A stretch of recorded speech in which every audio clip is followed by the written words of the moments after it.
first. Oh my gosh. On the scenes. Someone's notifications work. Holy. Yo, 1 second. 1 second. Give me 1 second. Unplanned stream. Unplanned stream. I don't know what the hell I'm gonna talk about. So, think about what you want to hear. We can take this wherever you want. Honestly. What's that?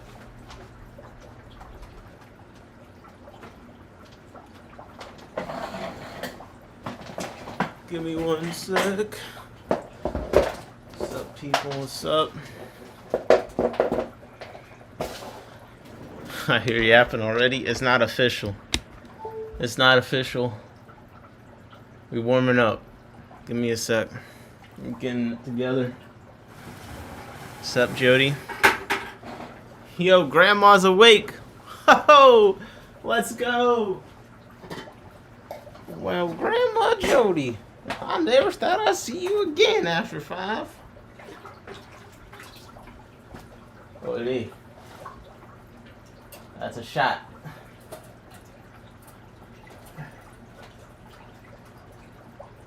That's a shot. Someone said every time I say holy, that's another shot.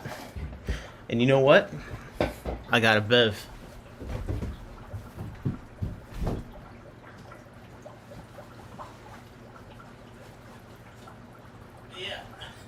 Yeah, I got a bev. Let's go. Alright. Alright. Let me get up on here. Let's get it started. Can't make it till 7 p.m. Central most nights. Alright. I'm on the screen. Here we go. Here we go. Yo, big screen, big screen. Let's get the chat up bigger too. What's up? I don't know, man. I just threw this shit on. We'll see what happens. We'll see what's happening. What's up, Auntie K? How's it going? Jody P. In the house. Auntie K is a new profile picture, a new PFP. Let me see. Oh, man. Tank book. I said hi to Beto. Yo, cheers, y'all. I got my non-alcoholic IPA, okay? 3, 2, 1. Clink. Ayo. And I got my sparkling water. Don't prefer this flavor, but it is what it is. Yeah, I just was, wasn't planning on streaming today, but I had a second, and I was like, let me hop on. Pause for a moment. Just, jump on, hang out. Vibe, something comes to my mind, we'll take a look at it. I always got something we could read. We could do that. We could do reading. I mean, it's whatever you guys really want. I'm not really in the mood for anything specific, so I figure, heck, I don't need a reason. I'm gonna just show up. Here I am. Ani case, I collected 60 albino Cory eggs today. Ooh, that's pretty cool. What's up, Jesse? New World Killy book. Oh man, I want to do the New World Killy book justice. I got to stream hop for a bit. Stream hopping. I know how it be. Yeah, I do want to do the New World Killy book justice. So let me think. Would I actually want to do that? Because I think I want to do it with someone. I don't want to do that one by myself. Well, maybe I'll do it by myself. Whatever. I hate having to wait for people to do things. You know what I mean? It's so inconvenient. When you're just ready to go, and you're like, you got a schedule. That's my one thing. Like, I need to get back into getting some guests on, but I kind of like being able to just stream whenever the hell I want to at the same time. You know what I mean? At the same time, it is kind of nice to just be able to hop on like this and not have to worry about it. But hey, it is what it is. Why do I keep changing the size of things? I don't know. I'm just kind of messing around. That's what I'm here to do. 60 albino Cory eggs, though. That's pretty good haul. Pretty good haul. Good work, Ani K. What's everyone been up to? What's up, Cinnamon Girl? How's it going? Everyone's staying out of trouble. Come on. Ooh, we gotta talk about upcoming events, by the way. There's some good events coming up. I think I'm gonna go to ACLC next. Cinnamon Girl Hop in chat reminded me because she'd be going to these events. We got the goat emoji. Let's go. I don't know what that's for, but you know what I'm saying? Remember that? What was it? It was like the Taylor Swift song, and they just put the goat in like, trouble, trouble. Yeah, I remember that. I've been like, I don't know. I don't even feel like thinking about working on fish stuff, but I'm working on fish stuff. But at the same time, I'm like, man, I'm just so tired in general. It's hard to really concentrate, focus on any one thing. There's a local Don't Fear Arrest workshop. Oh, okay. Okay, listen. I could probably use that workshop. I'm definitely in fear. Holy. Okay, we got the Fish Fan bot in here. It's official.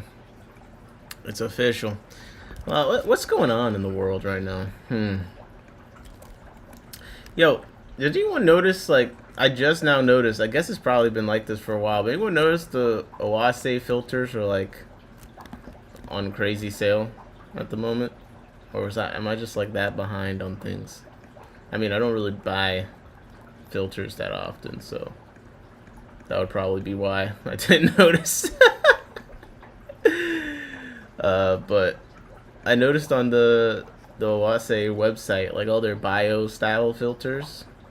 I saw someone make a post on Facebook, and I was like, oh, word? Really? And I looked, and believe it or not, yeah, everything was on, like, sale for nothing. And those have been popping up in auctions. I just never bid on them enough to win. But I was like, I mean, I was curious about it, at the very least. I was curious, you know? I thought I might take a look. So, shit, have any of you guys actually tried those? Let me see. Owase filter. Let me get that on the screen.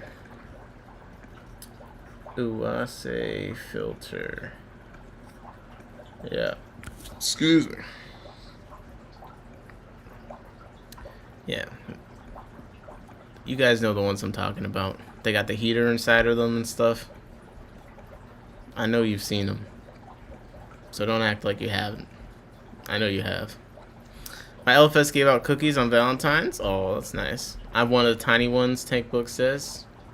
How is it?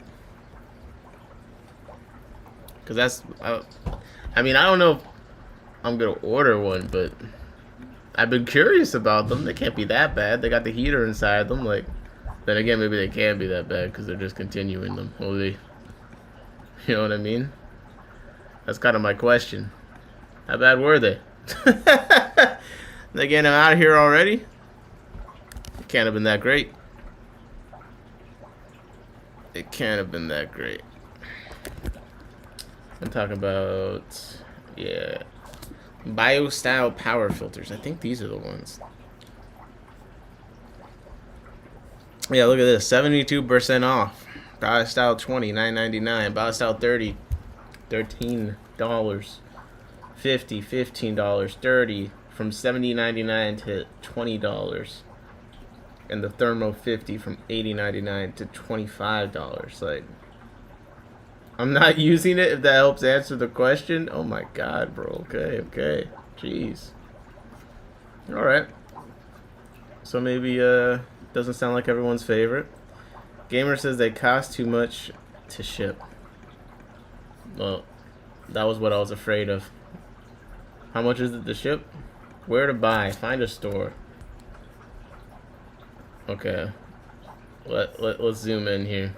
I'm in Maryland, so where can I buy this? And are they gonna price match? That's the question. It's gotta be House. Yep, House of Tropicals. Are they gonna price match this or what? Cause I don't want the $80 price. Now I don't know what the store paid for it though, so that could be a problem. I have a cancer, not one of those HOBs. What's up, SGC? How's it going? JP, listen, I'm not gonna be the hardest working town, be honest. I don't even know why I hit live. I had no plan. I just hit the live button. I hit the live button for no reason. I just got finished. I was on TikTok trolling people. I was on TikTok. I was finishing up some stuff in here. I was in a live chat. I was trolling the butcher and all of them. I was having a good old time. Because, you know, the drama, I ain't really been getting too much drama on YouTube recently. So, you know, it's kind of boring.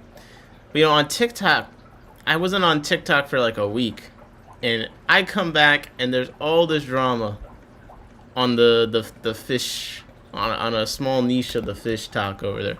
There's all this drama about these people and potential homophobic comments. You know I had to go. You know I had to go, and I was looking around. I was tracking the drama. People were posting screen records and things like that. Oh my God, it was so entertaining. But the thing is, Bomba was in one of these live streams, so I had a vested interest. I was like, yo, I gotta make sure my guy Bomba, you know, he cleared the charges. So I went. Looks like he didn't. I don't see that he did anything wrong so far. And I talked to some of the main people upset. They're like, yeah, Bomba's cool. So I was like, all right, I can enjoy the drama then.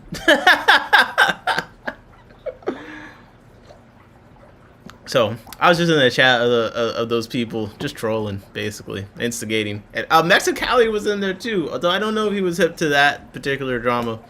But yeah, that's what I was doing while I was working on fish room stuff. Flash said, "What happened? Nothing happened. I was just trolling. I was trolling in the chat. I put a rainbow emoji in my username on TikTok." And I went into the chat of the people that had some problematic comments.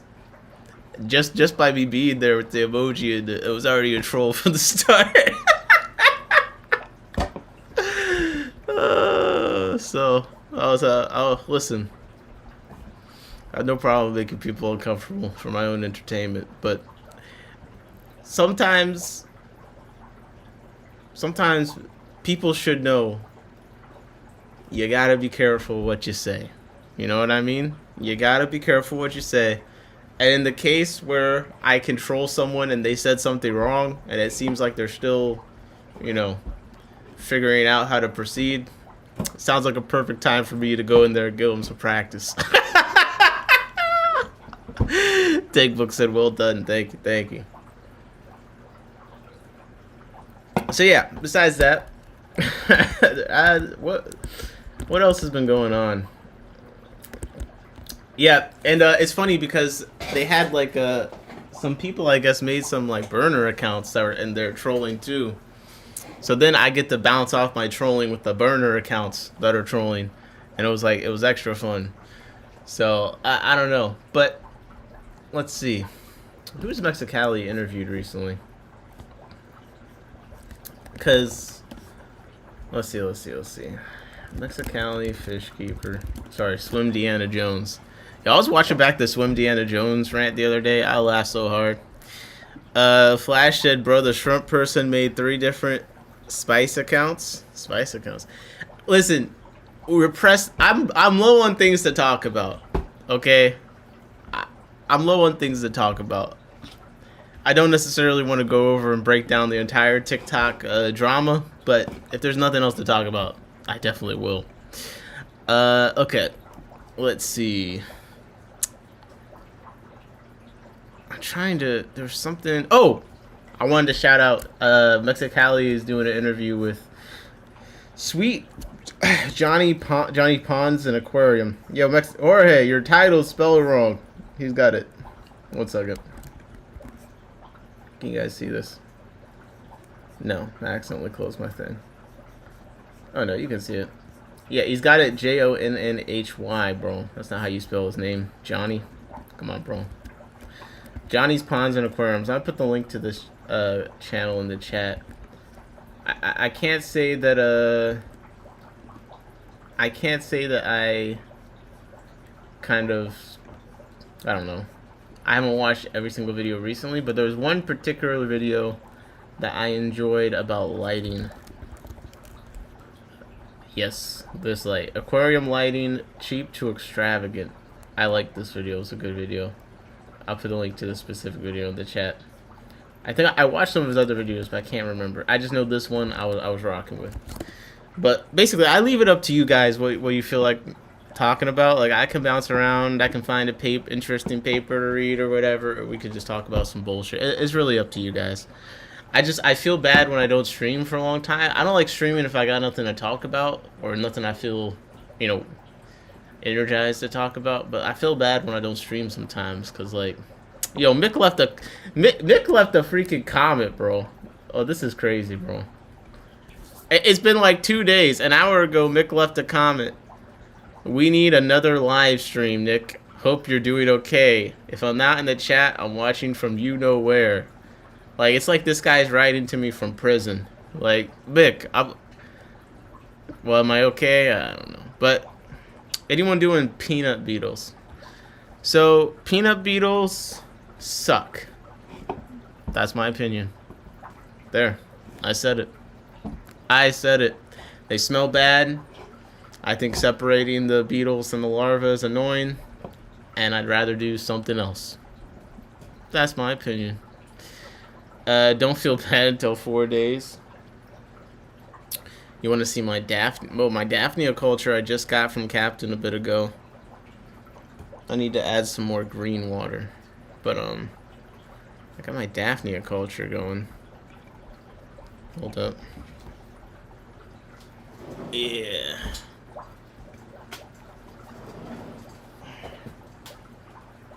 Look at them.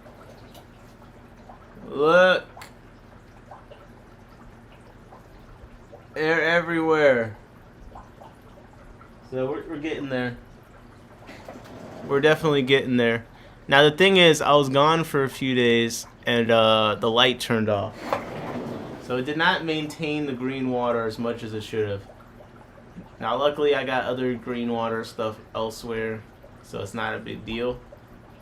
But you know, they're populating. They're populating. I like Daphnia.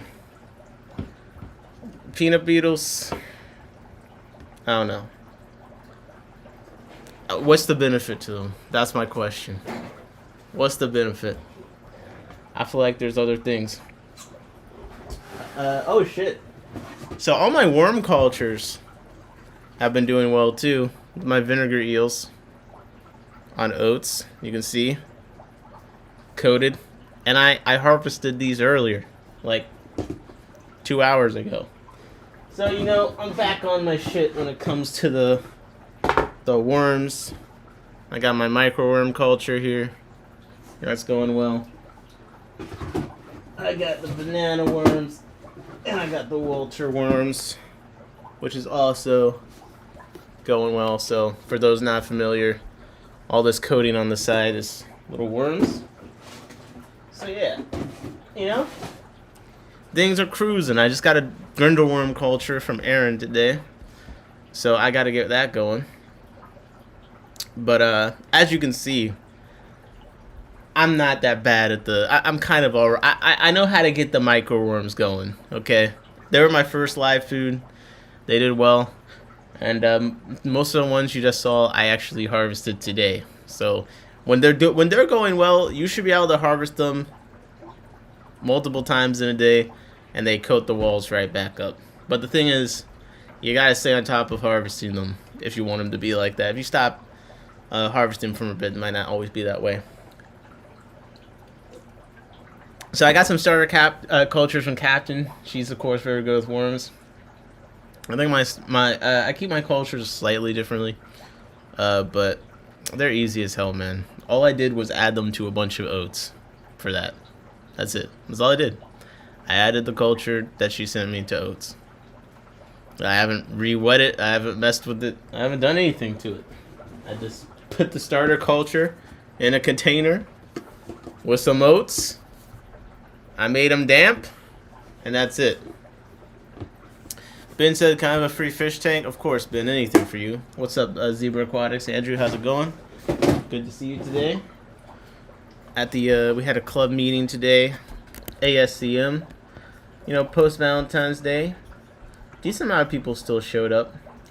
It's what you call, what they say, it was intimate. You know what I mean? We all kind of gathered together around the table, and we had, well, there's a couple of cool things. So I've been making more membership cards, more of the club membership cards. We got the metal member cards, okay? But I'm working on a system for our swaps, because each meeting we do a mini swap, so people bring whatever they have to sell and trade and whatnot. And we made the one display, right? We made the one display with a light over top. So when you bring your stuff to the club swap, we have a place for you to put it, and we have a place that it could be seen. And what I'm working on, I'm gonna get sleeves to put the metal cards in. I just kind of stuck them to double-sided tape this time around, but basically I'm gonna get sleeves to put on the swap thing, so the member using it can put their name card in front of the stuff that they brought. You know what I mean? So that's Aaron's card there. And then you can see, if I fit this to screen, you can see here, this is like the little swap item holder that we made for the meetings. And I just got a simple Barina light over top, and these are modular little, like you can change the size of these little cubbies and stuff. So I'm working through. I haven't made all the cards. I'm still behind, but I made another batch of cards.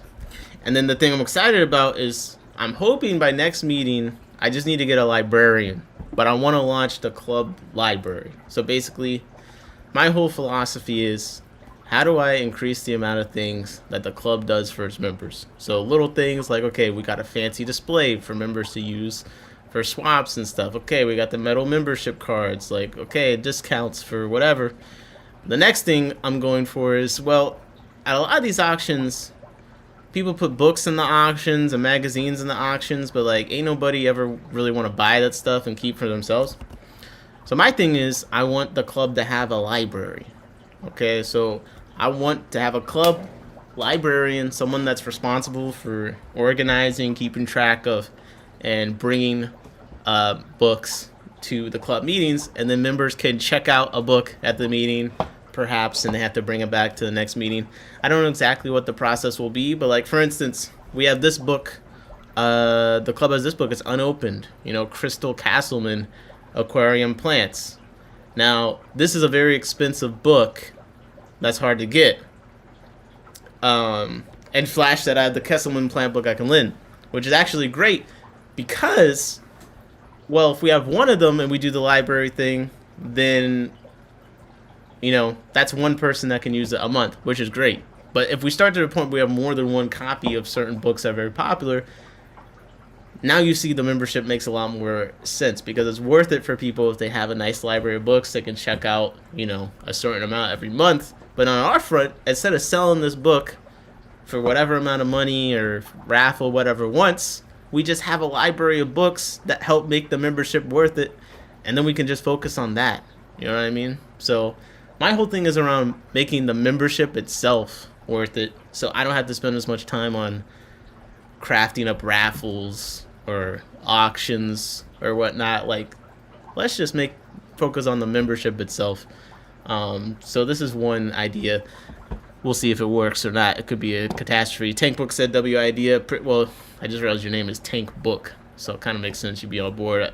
I feel like you're a little bit biased. You know what I mean? So Mick said, hey, Nick and everyone, did you see my comment on the last vid, Nick? I need at least 2 streams a week. You help to keep our hobby alive. I did. I read your comment on stream before you got here, Mick.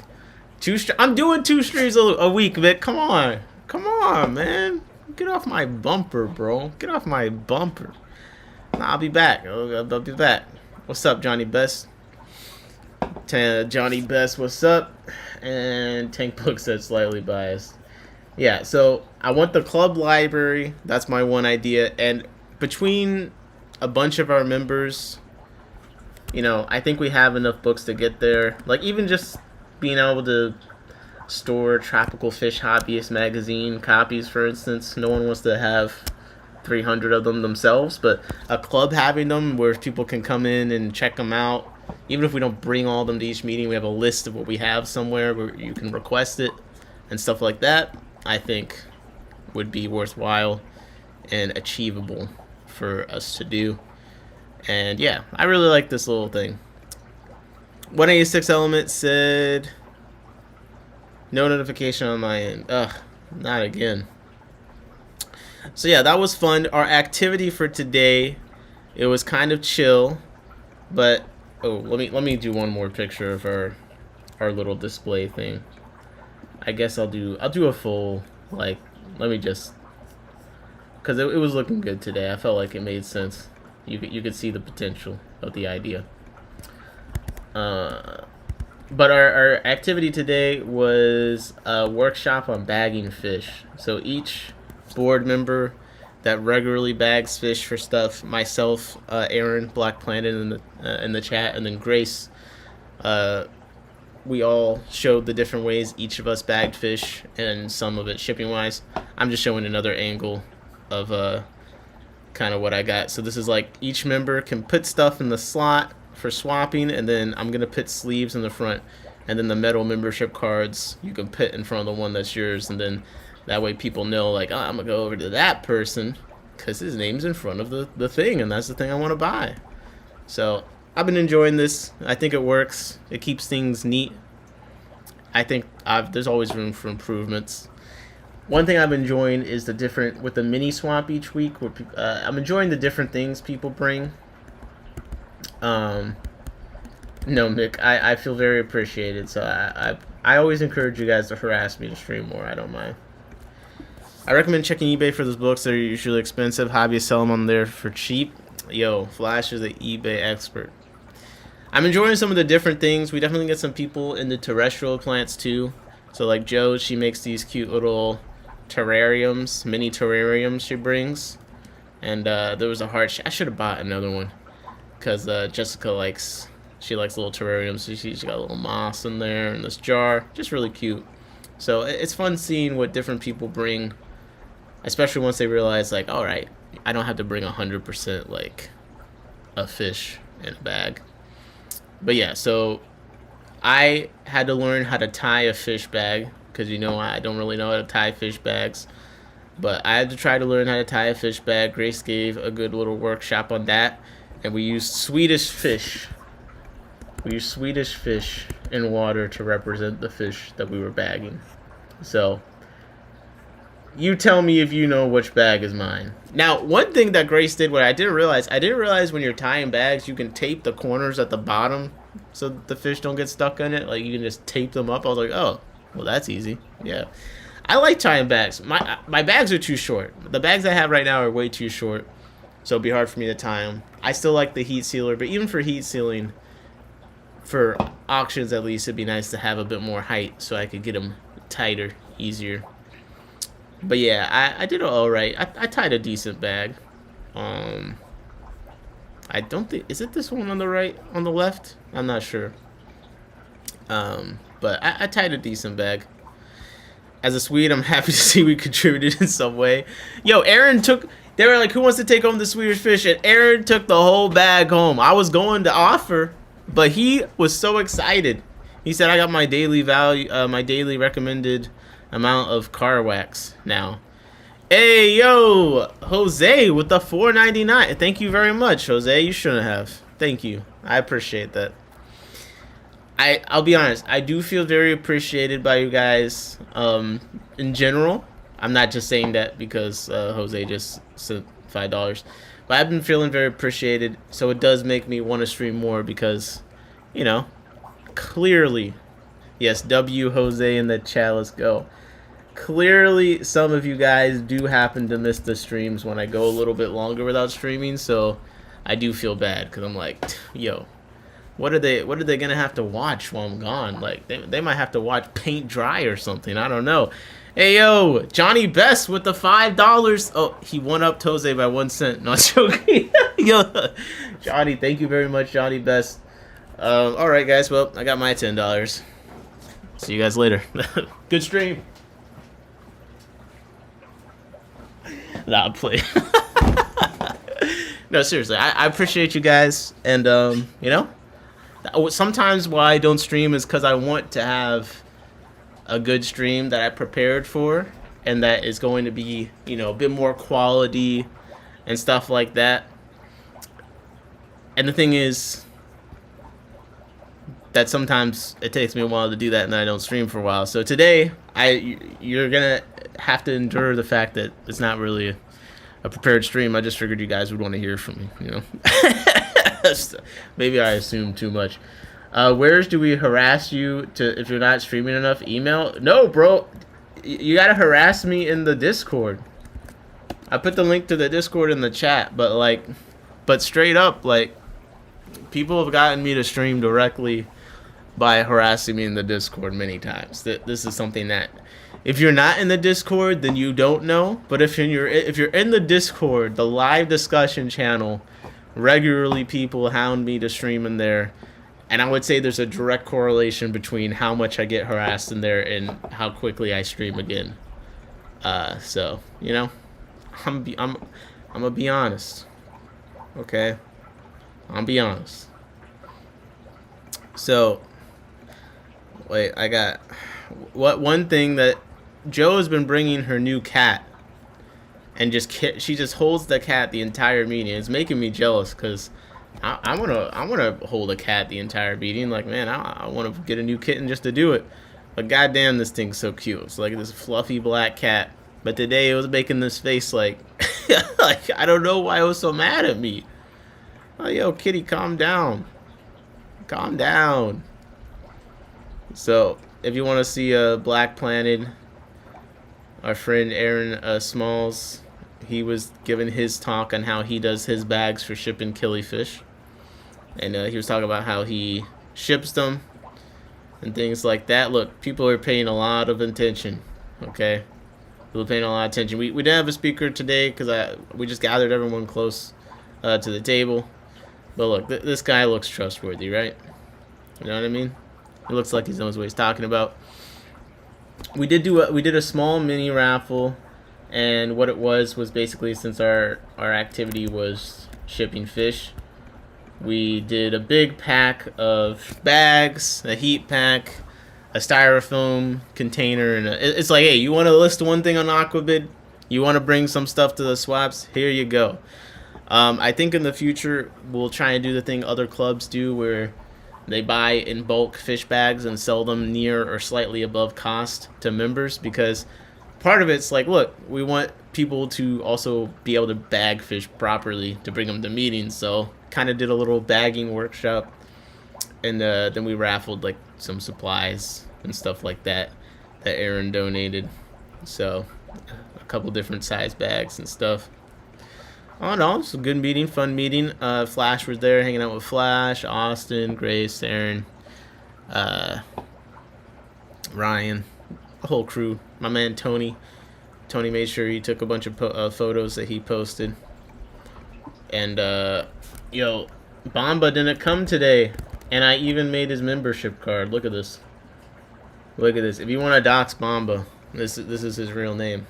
I just doxed him right now. But yeah, I had a few more membership cards ready. Kakarot said, gotta give the people what they need. Zippies for the win. True black magic, indeed. The cat is really cute. I watch Florino when you're not around. Connie K said they're just joining just to harass you. The Discord is for bugging me. It is. That's the only thing it exists for. It really is the only thing it exists for. Let's see. I sent a link to the right. Yeah. I'm gonna post a link to the Discord again one more time. But yeah. Alright. So that was the meeting. Good chill meeting. Next month I think we're gonna do fish trivia, and I think we're gonna try and get some nice prizes for the trivia winners. Not feeding 1 to 2 days before shipping is a good strategy. Yeah, for sure. Bamba, what a slouch. I know. The Discord is to find pretty new fish to buy.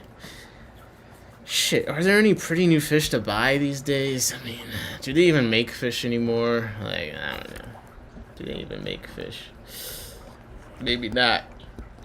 I'll be honest, like, I was gonna do new arrivals one of these days. I thought maybe Friday I would stay up late. I wasn't home for a couple days during the week. I thought about doing new arrivals, but I'll be honest, I was looking around, it was nothing like too crazy. It's nothing too crazy. I just wasn't feeling like doing it. TBH. I'm going through wet spot. I got these redfin zebra eels are kind of interesting just because it's a little bit different than what's usually around. I think I saw Louise got those in too. Tank said some decent. Okay, where's the decent stuff in stat? Does what happen in the Discord? Good fish? I don't know. Put them somewhere else. Hold up. Got this rusty shrimp here. What's going on? What is up with this rusty shrimp?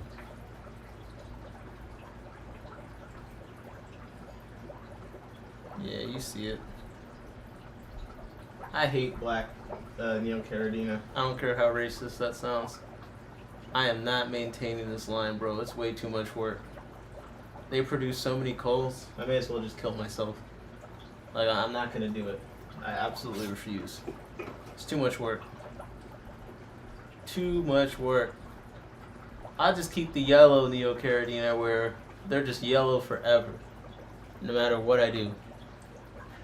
And I can make them slightly more yellow, but like at least they'll always be yellow. I can't say the same for some of these other shrimp colors.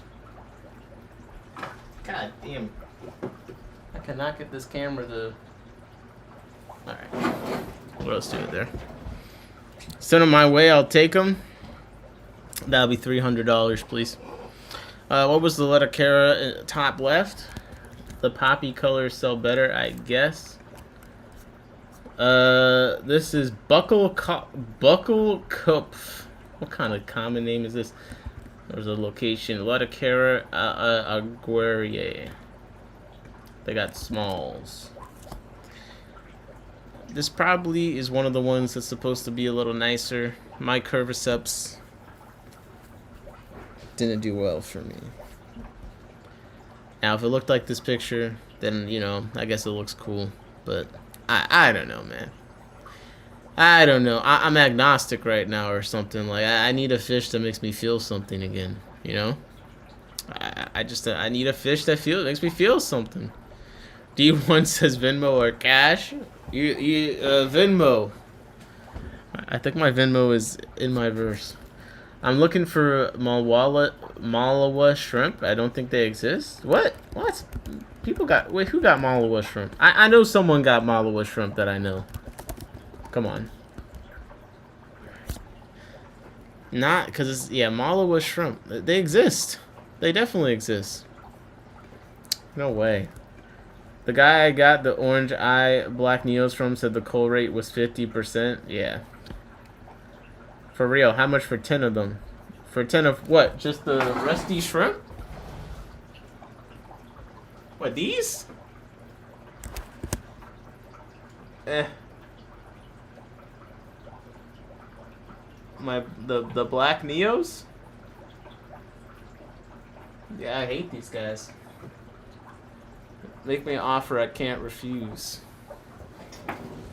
It'll cost me probably $12 to send it to you. USPS priority.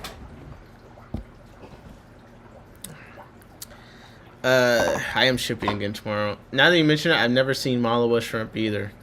I've heard of them. Weren't they originally supposed to be like the OG... What is it called? The OG,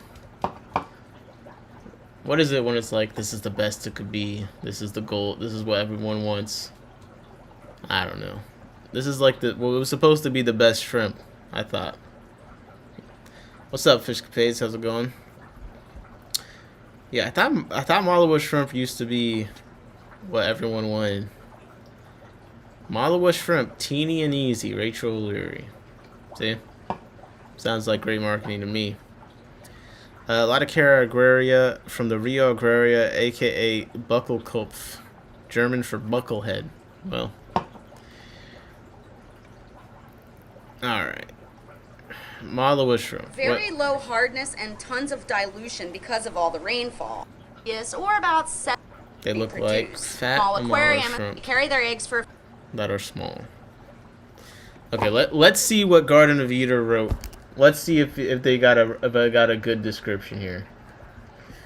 Malawa shrimp are a wild shrimp native to Sulawesi, known for their adaptability and constant grazing behavior. Calm, active, and a natural fit alongside peaceful tank mates like rabbit snails.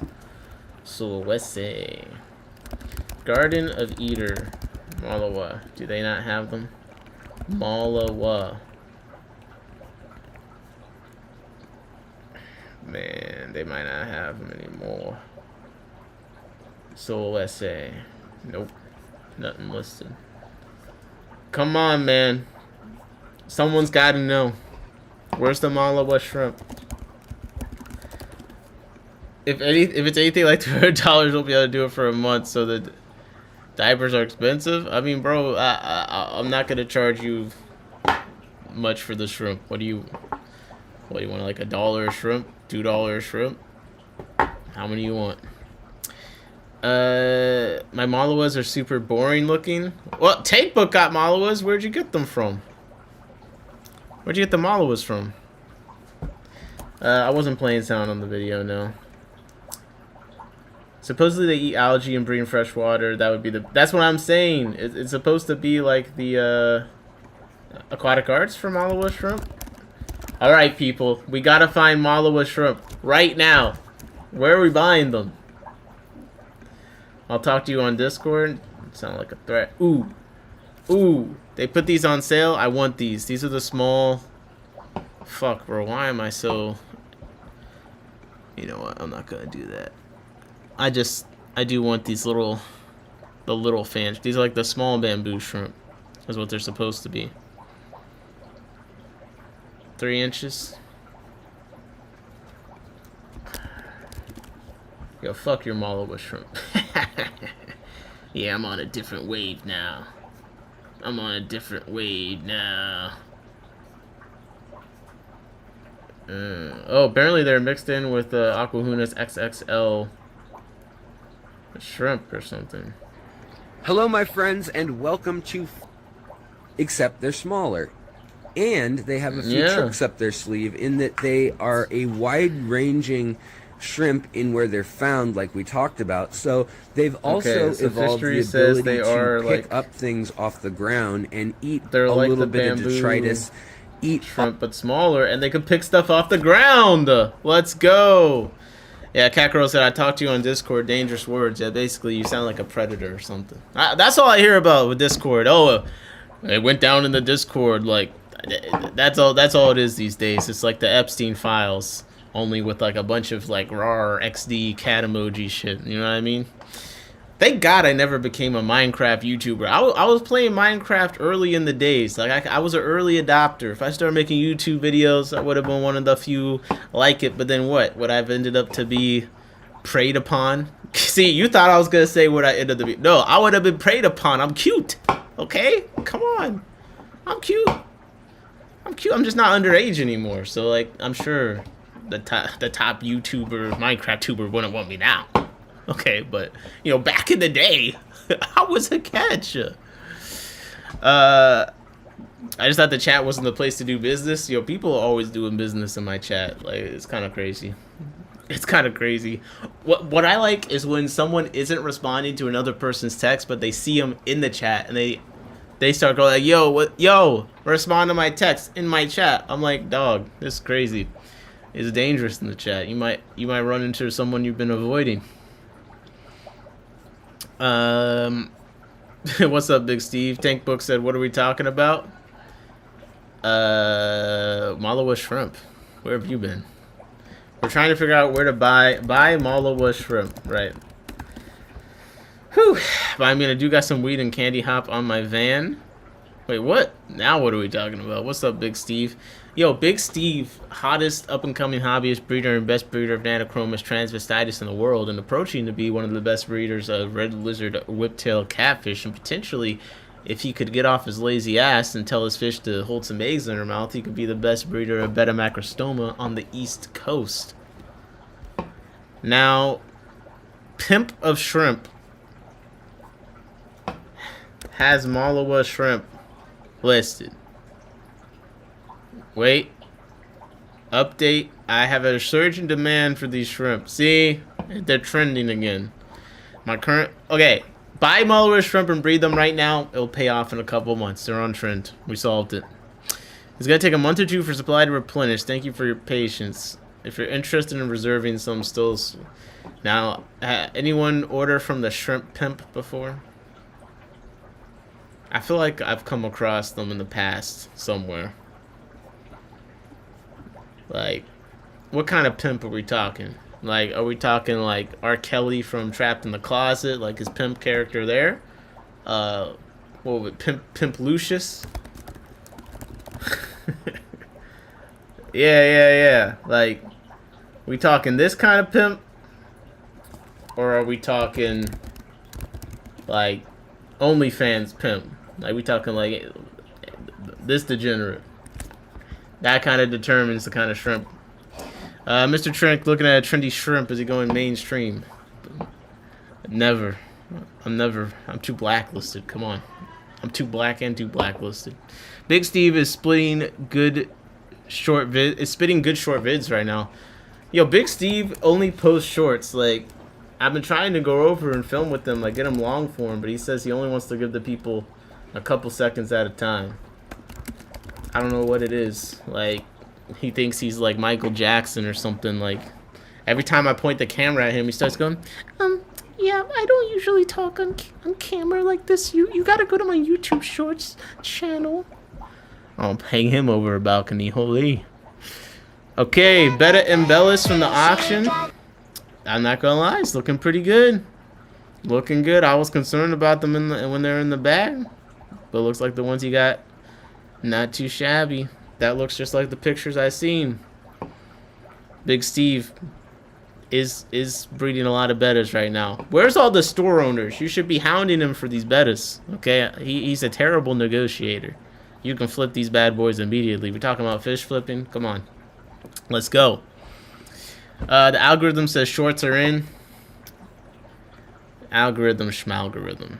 You got to do both, realistically. What is Steve? Why do you got all these rope fish? What's going on here? What is this?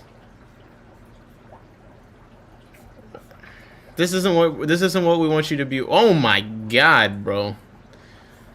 Yo, how much baby brine are you gonna feed? This looks like Corey in the fish room, man. He be feeding Magic a feed with a cup, like a big cup. Just dump it in the 5-gallon with no plants. Big Steve doing the same thing, except I guess it's not as bad as the baby brine. Holy. And he's got coral too. Yeah, this is a crazy tank. Oh, I thought he was mowing the lawn, but that was an ad. And he's got fancy plecos. Hey, I like Ropey McRoperson. Okay, I had that mail. Oh, you had that mail already? Shorts are great for showing what you got. Yo, Mick's so freaky. He's breeding everything. Yeah, Big Steve is breeding everything. Shrimp time. Well, we gotta stay focused. We're trying to figure out where to buy Malawa shrimp at. The seller got my Malawas, doesn't have any listed. Oh my God, bro, come on. This guy's got it all. I say we just go rob Big Steve. Honestly, we should just go rob Big Steve. I think that he's got a giant freshwater river prawn. Why? Are you trying to breed food? Okay, we got the Bologna socks. I don't know. Hey, my yellow convicts have fry right now. Fuck you, Big Steve. Where's the fry of your yellow convicts? I don't see any. Also, where's the fry from your galars? Update number 3 on the beta. Is this before they drop the eggs? Man.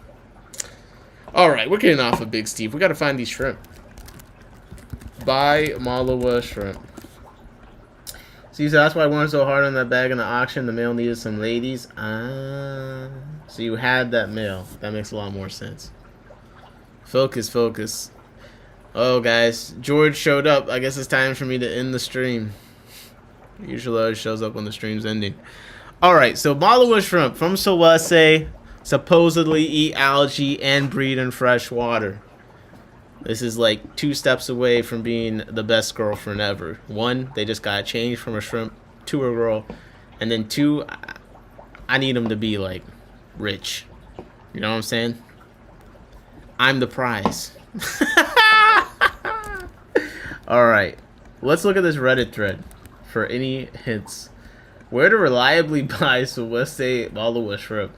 Man, we got 2 terrible top answers. Aquatic Arts at Dan's Fish. They ain't got no Malawa shrimp. You're lucky if Dan's Fish even got 4 Neocaridina for under $50. Alright, no way. Let's see. Male macrostoma been MIA since the video, so holding or you kick the bucket, one of the two. Based off of my mouth brooding bettas, I would say there's a decent chance he's holding. The males of my mouth brooders do like to hide while they got eggs. So if you got a bunch of Swassertang and stuff for them to hide in. Alright, invertebrates. Let's see. Yeah, we got 3 assassin snails for $10. We got 3 neurites for $16. We got pink neurites, 3 for $20. Yeah, we got feeder snails. We got 10 ram's horns for $10. We got 3 orange rabbits for $40. Yep, we got 4 red cherry shrimp for $20. What the fuck? We got 4 yellow shrimp for $30.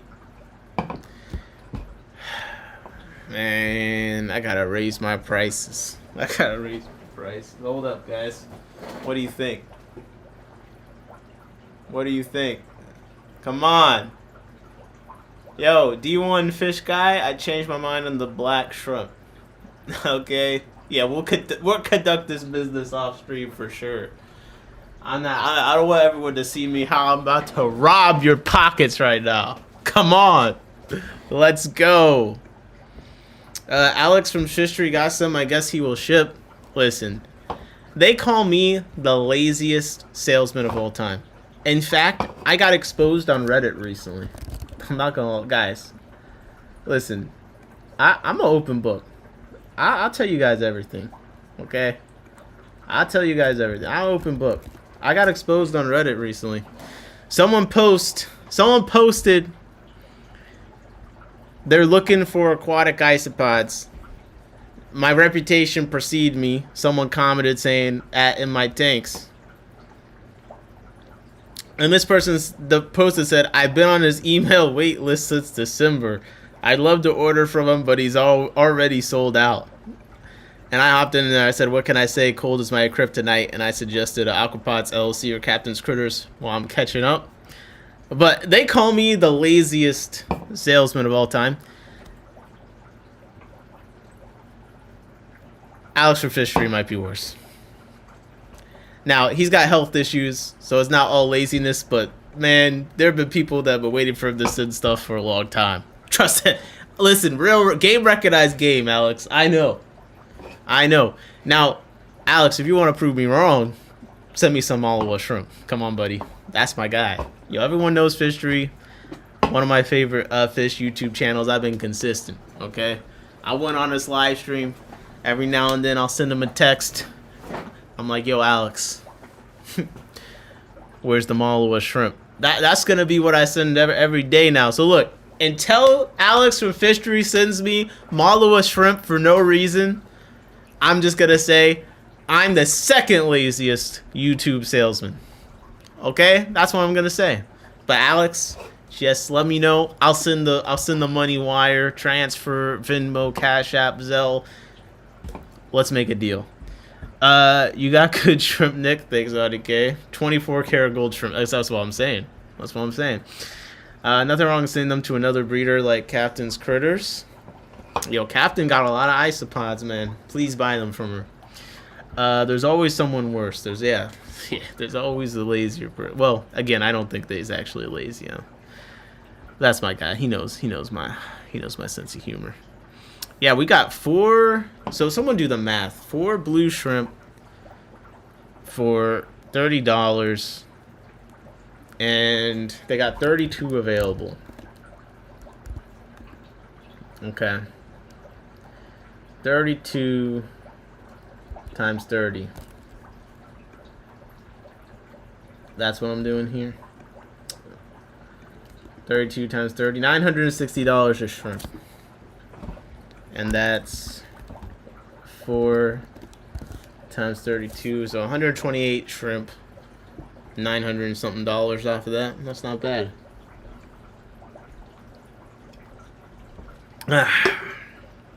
I'll check with him. He might have lost them during his illness. We'll see. Yo, if Fishery can get us some Malawa shrimp over here, man, we're gonna go crazy. I'll just put in the title, Fishery is a god. A fish god. No, wait, a shrimp god.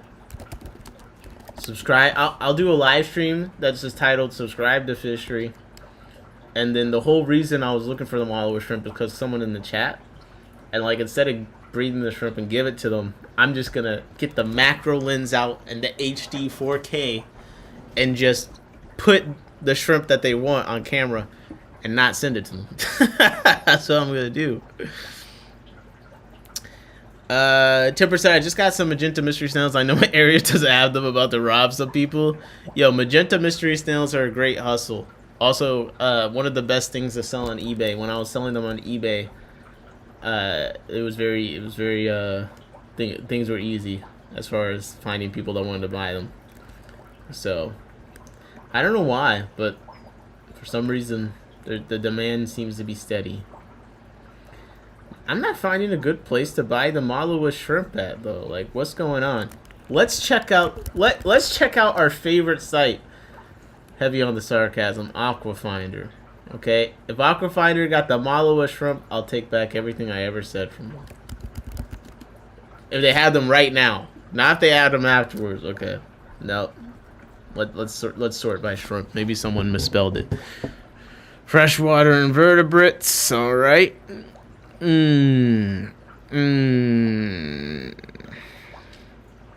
Sponsored. Yo, just one more fish sponsored ad? Jesse, you just served an ad to me? This is crazy. Ooh, the ocean blues are good though. I have these. You guys want to see some nice blue shrimp? I can't wait till these I believe you can link you to someone else if not having them himself. Well, come on, bro. Hook me up, Mr. Moderator.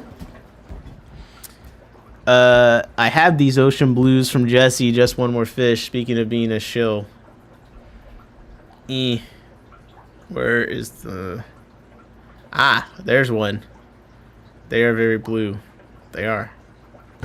Now, where's one that's in the light so you can actually see? There's a lot of algae going on here. There's one.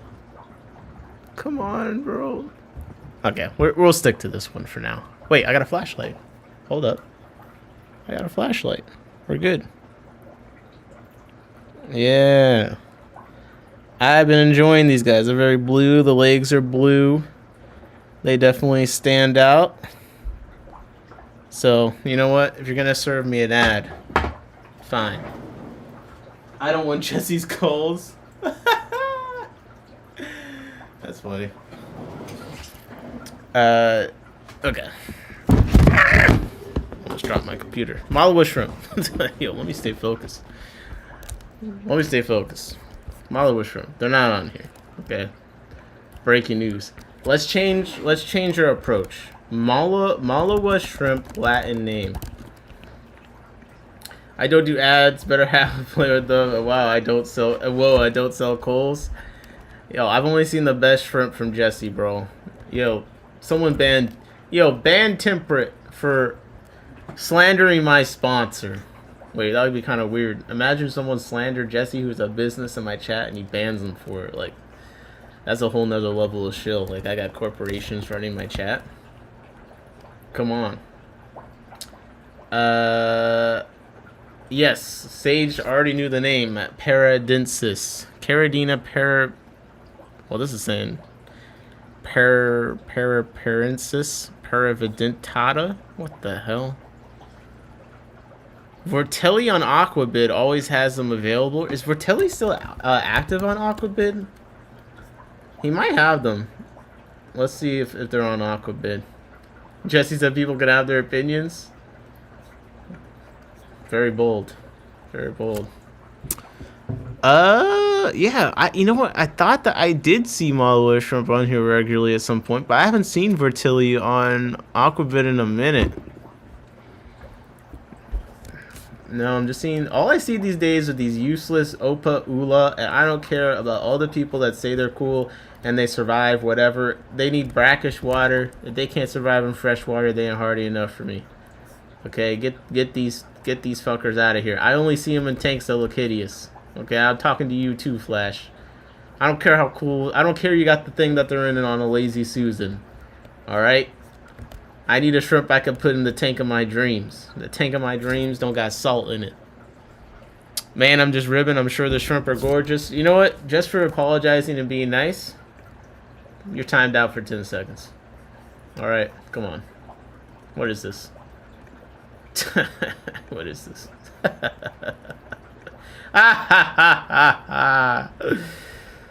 Man, I love being drunk with power. See, this is why you gotta have consequences. Okay, dark blue shrimp. Okay. You can just see the really pattern bursting through the seams. Trust me. Ask me how I know. Orange eye, blue tiger shrimp, and neo parameters. Wait, I'm getting distracted again. Alright. You know what?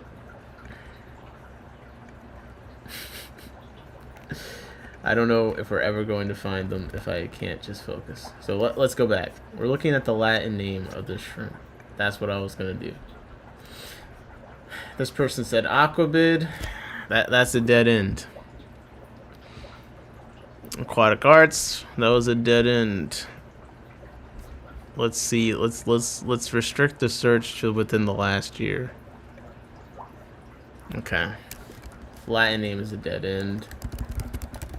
Wait, I'm gonna try Malawa shrimp one more time, and then we're gonna look for just Sulawesi shrimp. Now I'm gonna be mad when I find out that they're easily available everywhere in the UK, like everything else that I always am trying to find.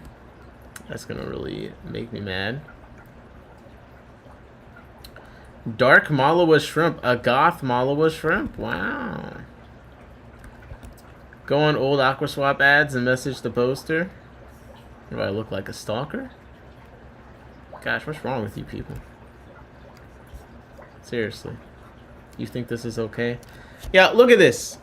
I get websites from the UK. Non-aggressive. Appearance. Ugly. Yo, Temperate said I only got 2 years to 1 year. At least don't ban me till then. Yo, Temperate. Oh my god. Temperate tanks a member for 10 months. Yo, I need a testimonial. Has the membership been worth it? 10 months? Oh my god, dude. I appreciate it, but... Man, you just got... Yo, this is the biggest finesse of my time. How many members only videos have I done? 1? I'm messing with you, man. I appreciate it. Let's get to 1 year, man. Let's get to 1 year. I gotta pay for these Malawa shrimp.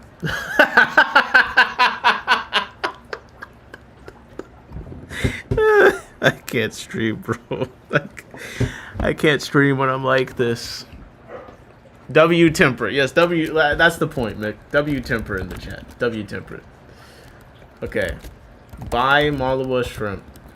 Let's get back to the... Okay, just from the last year. Now, Facebook threads might be the key. I'm not gonna lie. Yeah, we got some W's. Perfect. Perfect. Mexicali said, is Nicholas ripping people off again? Yes. Free Procatopus fry to all members. Only to you, Mick. Only to you. And only if you come to America. Okay. Just make sure your passport's in order.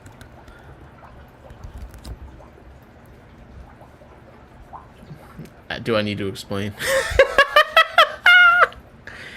How much coffee have you had today? Not enough. That's the problem. That's the problem. Ole. Yo, I'm about to go into the TikTok drama at this point. I'm about to go into it. Now that Mexicali's here. Mexicali, hop on live with me. Let's go over this. Let's review the drama. Alright. I'll be honest. I looking up Malawa shrimp, and I'm getting a PDF from the Kansas Secretary of State, Shrimp LLC. So, like, it's not looking good right now. It's not looking good. Mick said, dang it, you said coffee, BRB. It's not like 2 a.m., bro. So, there's a Trinity Shrimp LLC in Overland Park, Kansas. Yeah. I almost said Kansas City. But city doesn't start with an S. It was KS, so.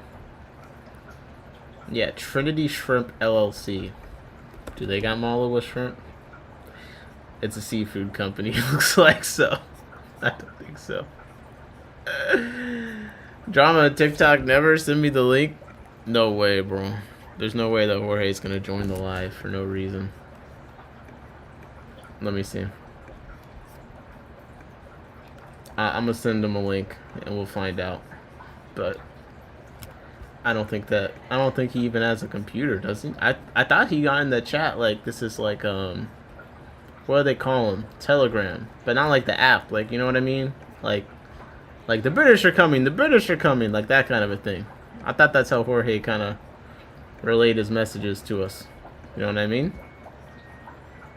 Maybe satellite radio, ham radio. There we go, ham radio. That sounds old. Probably is good, right? All right. Mexicali. Yeah, I sent you the link on Discord, buddy. I guess I'll try and text it to you.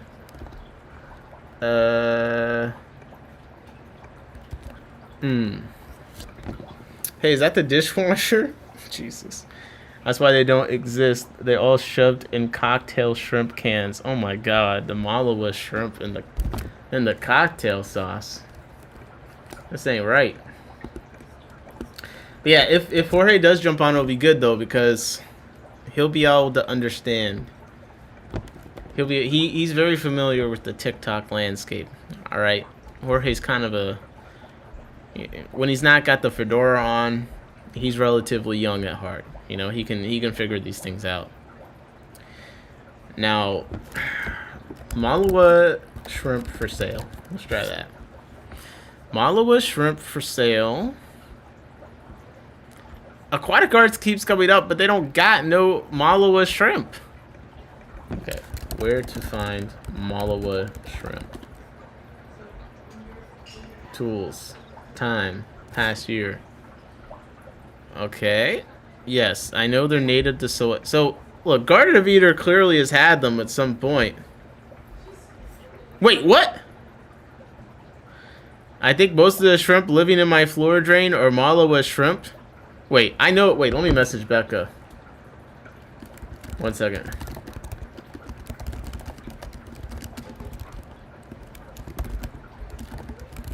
Let me. 1 second.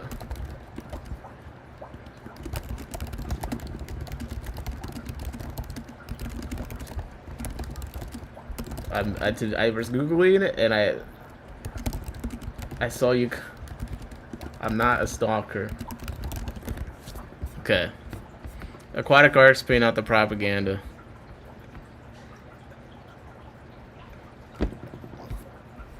Okay.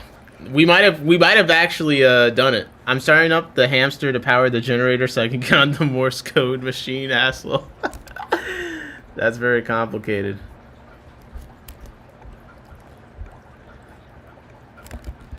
Okay, Becca doesn't know if she actually has Malawa shrimp anymore. Apparently they're in her drain. So that might be a dead end, but see? Facebook is Facebook may actually be the cure here. Facebook may be the cure. But the problem is, let's just do buy Sulawesi shrimp. Because I bet they're mixed in with all these other Sulawesi shrimp. Or like people don't know what they are. So they just say Sulawesi shrimp because that's where they're from. You know what I mean? That's what I'm thinking. Ooh, eBay. I didn't even think about eBay. Malawa shrimp.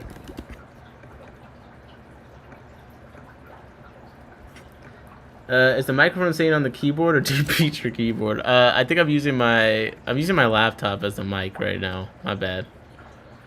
What are Malawa shrimp? Malawa shrimp are a Sulawesi shrimp, and allegedly they eat algae. You know what I mean? Like supposedly they're good algae eaters or something like that, so people like them. We'll read the description, okay? Malawa shrimp, Caridina paraparensis, Caridina paravidentata, are one of the most underrated shrimp in the hobby. They're hardy and tough, alright? They're easy. Yes, native to Sulawesi.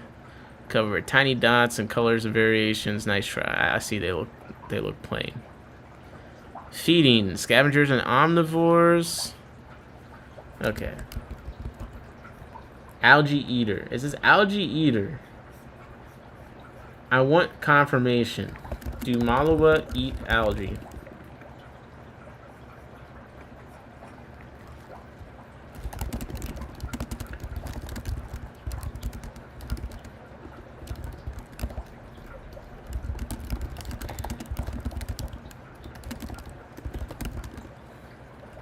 Okay, I'm getting more information. I'm getting some information about them and potentially where they could be from. I did send Mexicali the link, but he never showed up. So look, we tried our best. We did.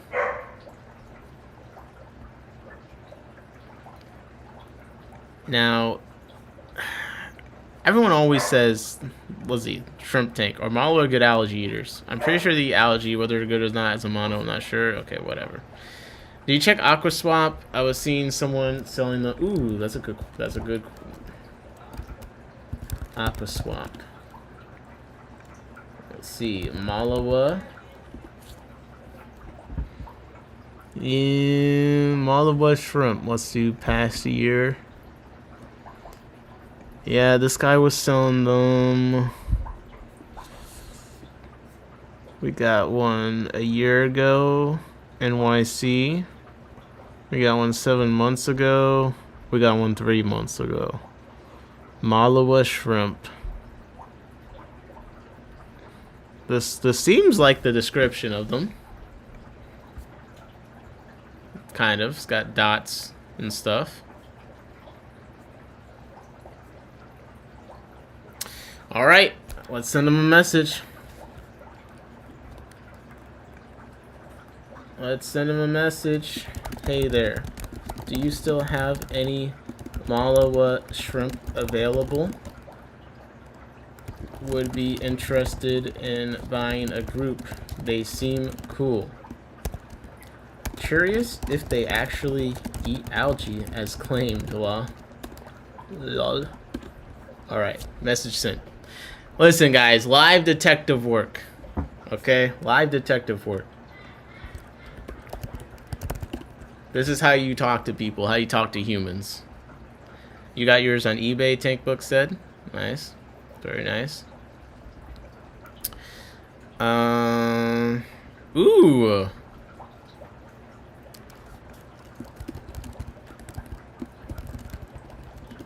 Okay, I think I might have some Malawa plugs locally too. We're getting through this. Who was it that wanted them anyway? I want to make sure I know who I send the photos of to lord it over them that I got them. You know what I mean? You know what I mean? Maybe after I breed a couple, you know, we can make a deal. How many thousands are you willing to pay? They call me the fish bounty hunter. Okay, they call me the fish bounty hunter. Now, I do got to give some update on the Mexicali situation. He's now online on Discord, so the technology, like, he's at least turned the computer on. So this is pretty exciting.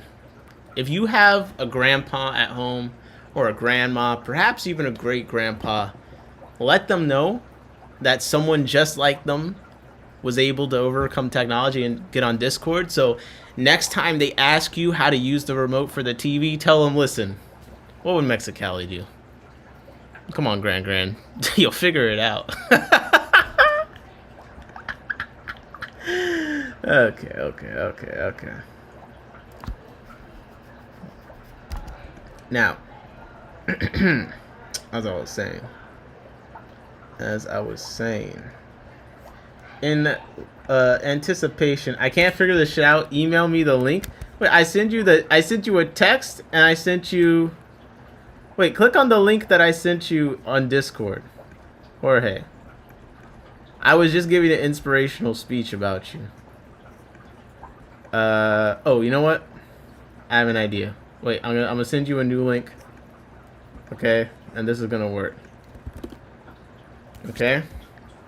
Join the link I just sent you. Oh wait, you did it. Wait. Oh, wait, are you here? I can hear you. I can't hear the video, but I can hear you. 1 second, let me get you on the screen. I can't see you, but I can hear you. Hold up. Oh my. Let's go. Ladies and gentlemen, hold up. A legend has entered the... We got Swim Deanna Jones live. How's it going? How do you like the new persona that I've made for you, Jorge? You don't like... It's just alright? Yeah. It's not very original. What? It is original. I feel like it's original. Not really. Oh my gosh. What do you want from me? I don't know. Something that's a little bit more on the nose. On the nose? A bald hater? Like, how on the nose do we gotta get? Hey, this is like super impossible to figure out, dude. It took me like an hour to figure this shit out. It did not. It took you like 15 minutes, bro. It took like 15 minutes. You know what? I still don't understand. I don't know how in the world I found it. I just kept scrolling. I think there's something that says live on YouTube, and I clicked on that, and I think that's where it allowed me to connect. But it's because you sent it to the phone, but I wanted to use my computer. So I was trying to figure it out on the computer. I see. Okay, you guys should be able to hear him now. They said fix the volume, but I just turned it on the stream. I can hear you, so we should be good. Oh, I was like too low or what? Not on my end. I had you too low on my end, but I think we fixed it. Oh, okay. I think we fixed it. Yo, did you see? Well, I don't know. Is there anything particular on your mind at all today? Or you got wisdom to drop? I'm just here to hang out with you. Okay. How's the live streams going? I was in the jungle. The jungle one was the last one I was in. The Jungle Nook? Yeah. Yeah. That I guess it went pretty good. It's got my typical number of views on it, and the feedback I've gotten back so far seems to be pretty good. So it was something different. It's kind of allowing me to do a little bit widen my spectrum and the type of guest that I can invite. Yeah. He was into aquariums, but he really wanted to talk about his plants. So I said, "Let's go roll." You know? Yeah, I saw the plants. I was like, "Yo, I don't even see a single fish tank. It's just like a jungle up in here." Oh, what he's doing is very interesting, because he's not necessarily, like setting up tanks for fish. He's setting up microorganisms or little ecosystems. So he has everything from nymphs in there to scuds to isopods to everything you would find in a waterway. And I think the fish that he has in there might be like mosquito fish and stuff like that. Stuff that it's not necessarily like the aquariums that we set or that I set up or anything like that where it's a display of a certain species of fish. His is more of an actual functioning little ecosystem, and he's got. He was showing some of the images, and he's not trying to have like very pleasing aesthetics, but more of a real natural environment, which is a bunch of leaf litter in the bottom, twigs, the stuff you would normally see out in the waterways. Yeah. So Good you know, stuff. that's a very different take on the hobby, which I thought was kind of interesting.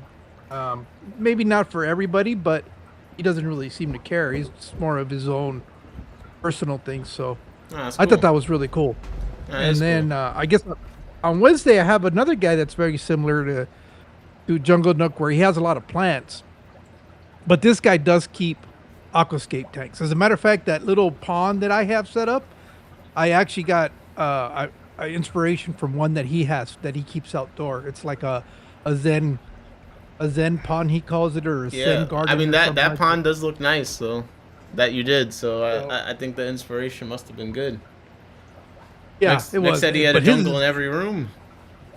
Oh yeah, it was. His whole house is full of plants.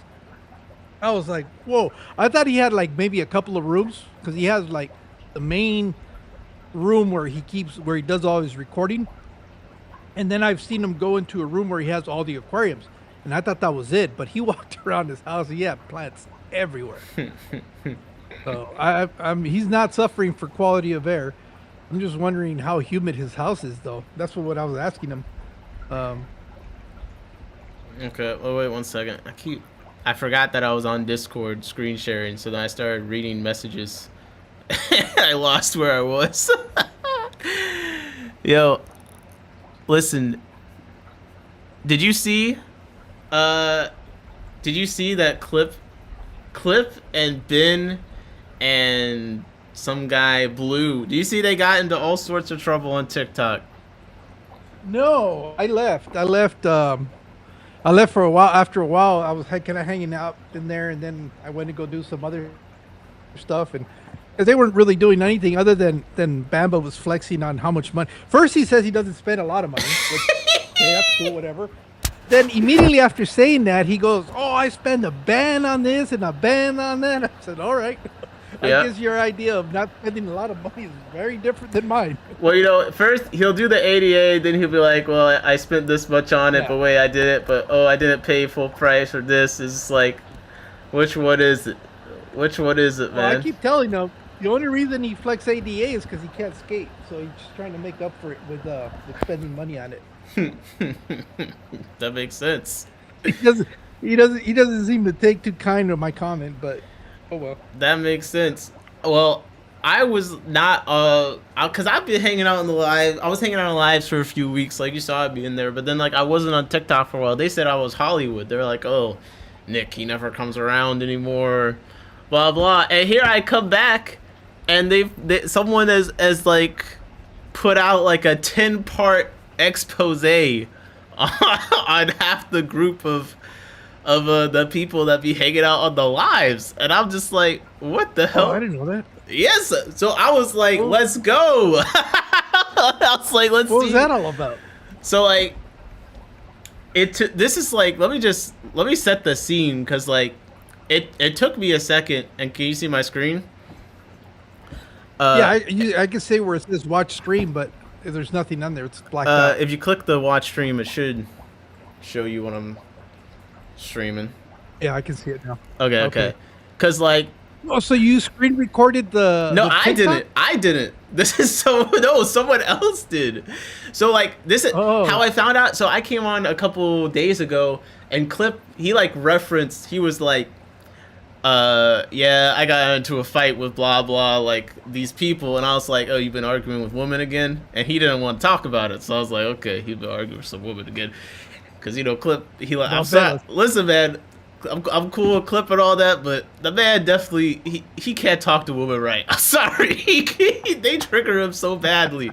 Every time a chick gets on there arguing with them, he can't handle it without getting upset. Anyways, I come across this person, and she has screen recorded like an entire live. This stream has ended. What did you close? The stream has ended. Oh, whoops, my bad. My thing ended. And basically, it's supposed to be like homophobic comments, basically. But it's kind of hard to find what the like initial thing is. So like this is part 1, right? Yeah.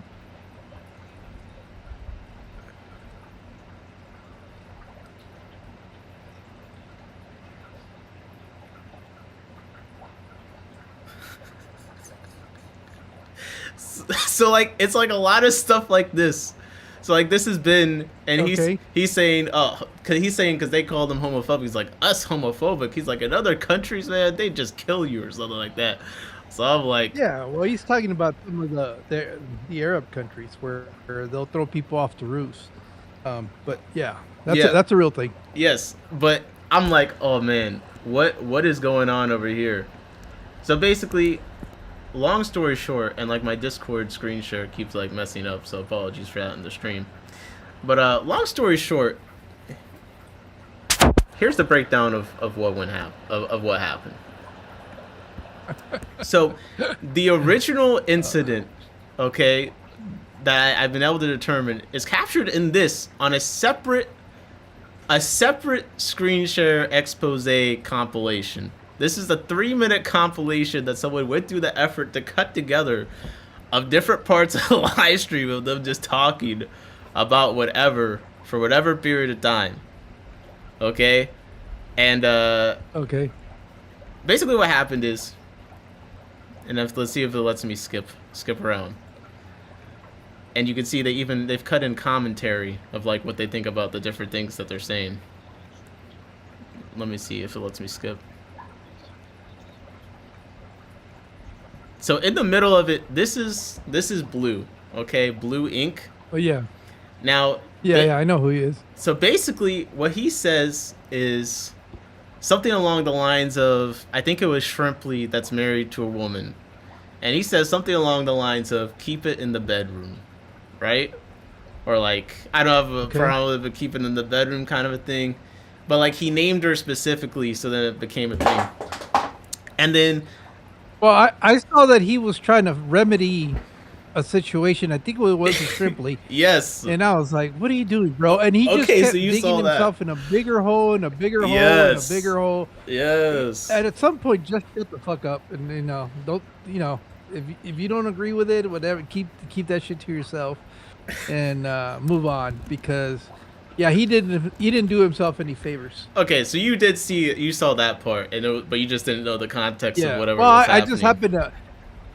I was just happy to, scanning by, and I didn't even go into the live, but I was, how you can sit from the outside and hear what's going on. Yeah. And I was checking it out because his thing came up that he was live, so I went to go see what was going on, and I caught it right in the middle of it where he was like, "Well, that's not what I really meant to say. What I really meant to say is this." And it just sounded worse. But I really meant to do this, and it sounded even worse. And I'm thinking to myself, dude, whatever you said, you just shut up and apologize and just get off of here, dude. 'Cause But see, you're not really doing yourself any favors. I was invested because Bamba hangs out with these people, and I've been in the lives of these people, so I wanted to figure out exactly what was said and who said it, so I could be like, yo, let me not be rolling around with some like raging homophobes.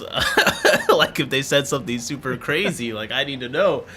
But I thought it would be funny to talk to you about because I think we both live stream quite often, and I think it was funny, like you said, like a dude, shut up. It was like watching people that clearly don't know how to navigate a kind of situation, like getting into the situation on the first hand, but then the apology, like what did you see where it went wrong there? Here's the problem. The problem is they don't understand that they're actually broadcasting to the entire world.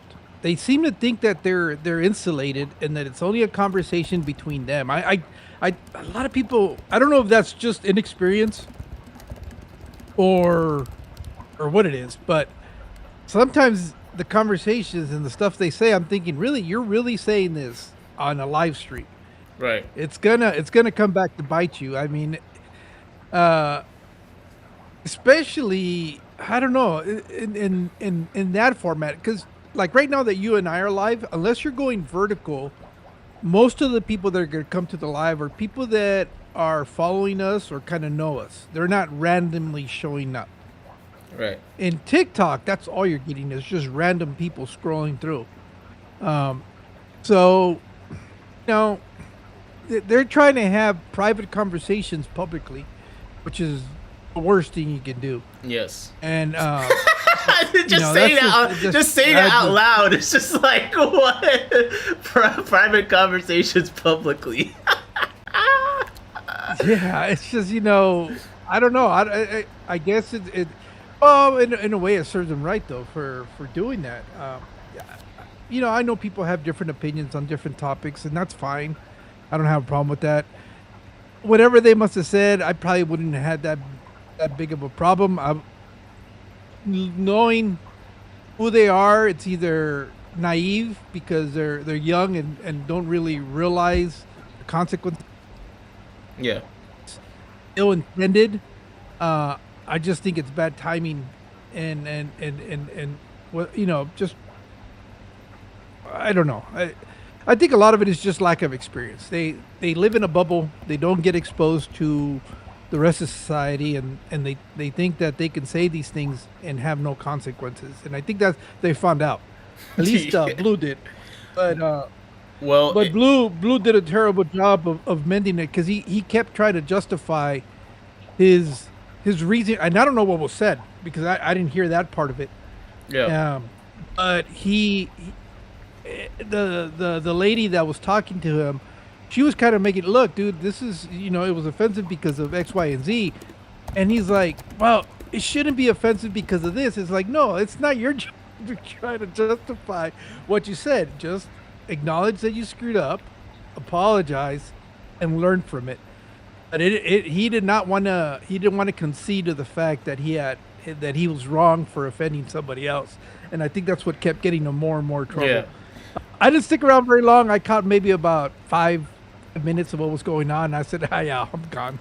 Well, I don't need to. It's too much. That's the funny thing is why because I'm only really invested in I've had Bamba on my stream several times and stuff. I know him in real life. I don't know these other guys in real life. So I was mostly invested in okay, did Bamba get himself in trouble? Let me see. Because when I'm on his stream, and you've seen, it's not like he's super PC, but he does know a line where he tells people, he's like, oh, chill. He's aware. He's a troll. Bamba, the only reason I like Bamba is because I know he's trolling. He doesn't really mean a lot of this. He's the type of person that's going to say so outrageous shit for a reaction. That's really what he's trying to is to get a reaction out of people. But I don't really think he's malicious in nature. I think he leads into the fact that he likes to be a troll. I do see that, but other than that, once you know that, it's just kind of like, okay, whatever, man. Exactly. You're gonna say whatever you want just to cause a reaction. But just how you dipped out, I seen in the recordings that he definitely dipped out at a certain time too. And so what happened that you missed, and what I'm seeing from these other screen recordings, is that then Clip, Maze, Ben, and Blue were all kind of on live, commiserating together, this is just so annoying. All these people are so sensitive. And then that's where they said the stuff that I feel really is what they should probably regret. I think. Again. What was that? They're a bunch of guys trying to have a private conversation on a public forum. Yeah, exactly. That's never gonna. Well, and I don't care because even if they were trying to argument a point, it's real easy to clip stuff and have it out of context. Yeah. Just because you're out there, and if somebody really has it in for you, they could easily manipulate what you're saying and not say the entire thing, and then you come off looking like a bigot. Yeah, I think Clip had a quote. It was that they were quoting. It was this, it's gonna be arguing with a female. And it's just oh man, these are just things where it's just bro, this is amateur hour. But sometimes I do feel people, they're like you said, the private conversation and public thing, people, they feel these ways or these frustrations, and when they finally something happens where they feel they could express it, Blue's going through this, I feel they all collectively were oh shit, you know, you're dealing with these people. Here's my frustrations with them too. You know what I mean? Like, but then of course everyone they offended is like making alt accounts and getting in there and screen recording the whole thing. Yeah, I don't know. It's just they haven't learned. I don't know. I mean, I guess if you want to have those conversations and that's what you want to do, I just wouldn't do it in a public setting. I don't agree with half of the stuff that they were probably saying. It's just I just look at it, you know, from the outside looking in, and probably because I'm a little bit older and seeing how these conversations play out, it's kind of like, yeah, that's never a win-win conversation there. Obama said they screen recorded off their own account. So even worse, it's like they know the people are in there and they just keep talking anyway.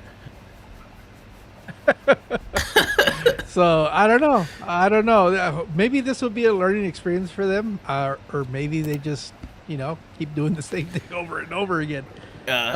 But I never really stick around that long, I guess, to No, you stick around, but like you said, you know what you're like, I guess it's time for me to leave. Like, I was in there. Oh no, what I'm saying is, go ahead. What I'm saying is, I'll interact for a little bit, but if it's just casual conversation after a while, I just don't have, you know, it's like whatever. Yeah. It's like, you know, if they're talking about doing something or something generally interesting, I'll stick around. But even in TikTok, I guess unfortunately I'm becoming more like the TikTokers where it's like dead scrolling. You just keep going and going and going, and so it's like, all right, you know, I'll interact for a little bit, but then I'll get, you know, something will come up and I'll go do it because it will be on for hours too, though, and I don't have that much time. Sometimes to dedicate to them just kind of back and forth. You see me troll them in the chat earlier, though. I changed my username on TikTok to have a rainbow flag in it, and I joined the live stream. And I don't know why they were getting all worked out. Oh, you're gonna have that for 7 days, bro. But they were stressed just off of that. They were stressed just off of that. So like when you said lessons learned, it's like I feel like they feel the negative energy from the situation, but I don't think they learned anything, honestly. I'll be honest. I think that, and Bomba also left that stream as soon as that, because the guy was saying people's tanks are cloudy, he thinks, because they don't wash their hands enough, right?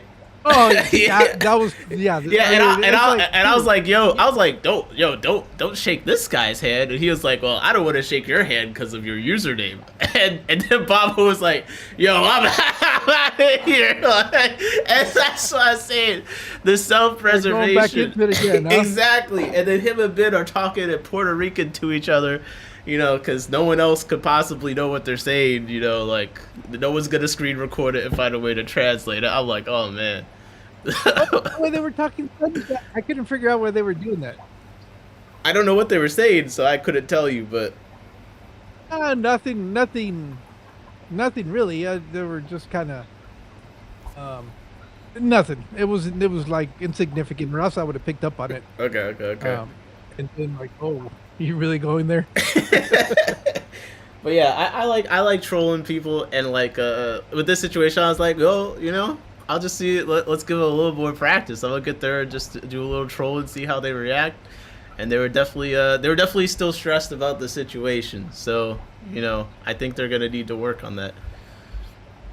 Yeah, the one thing I'm curious about TikTok,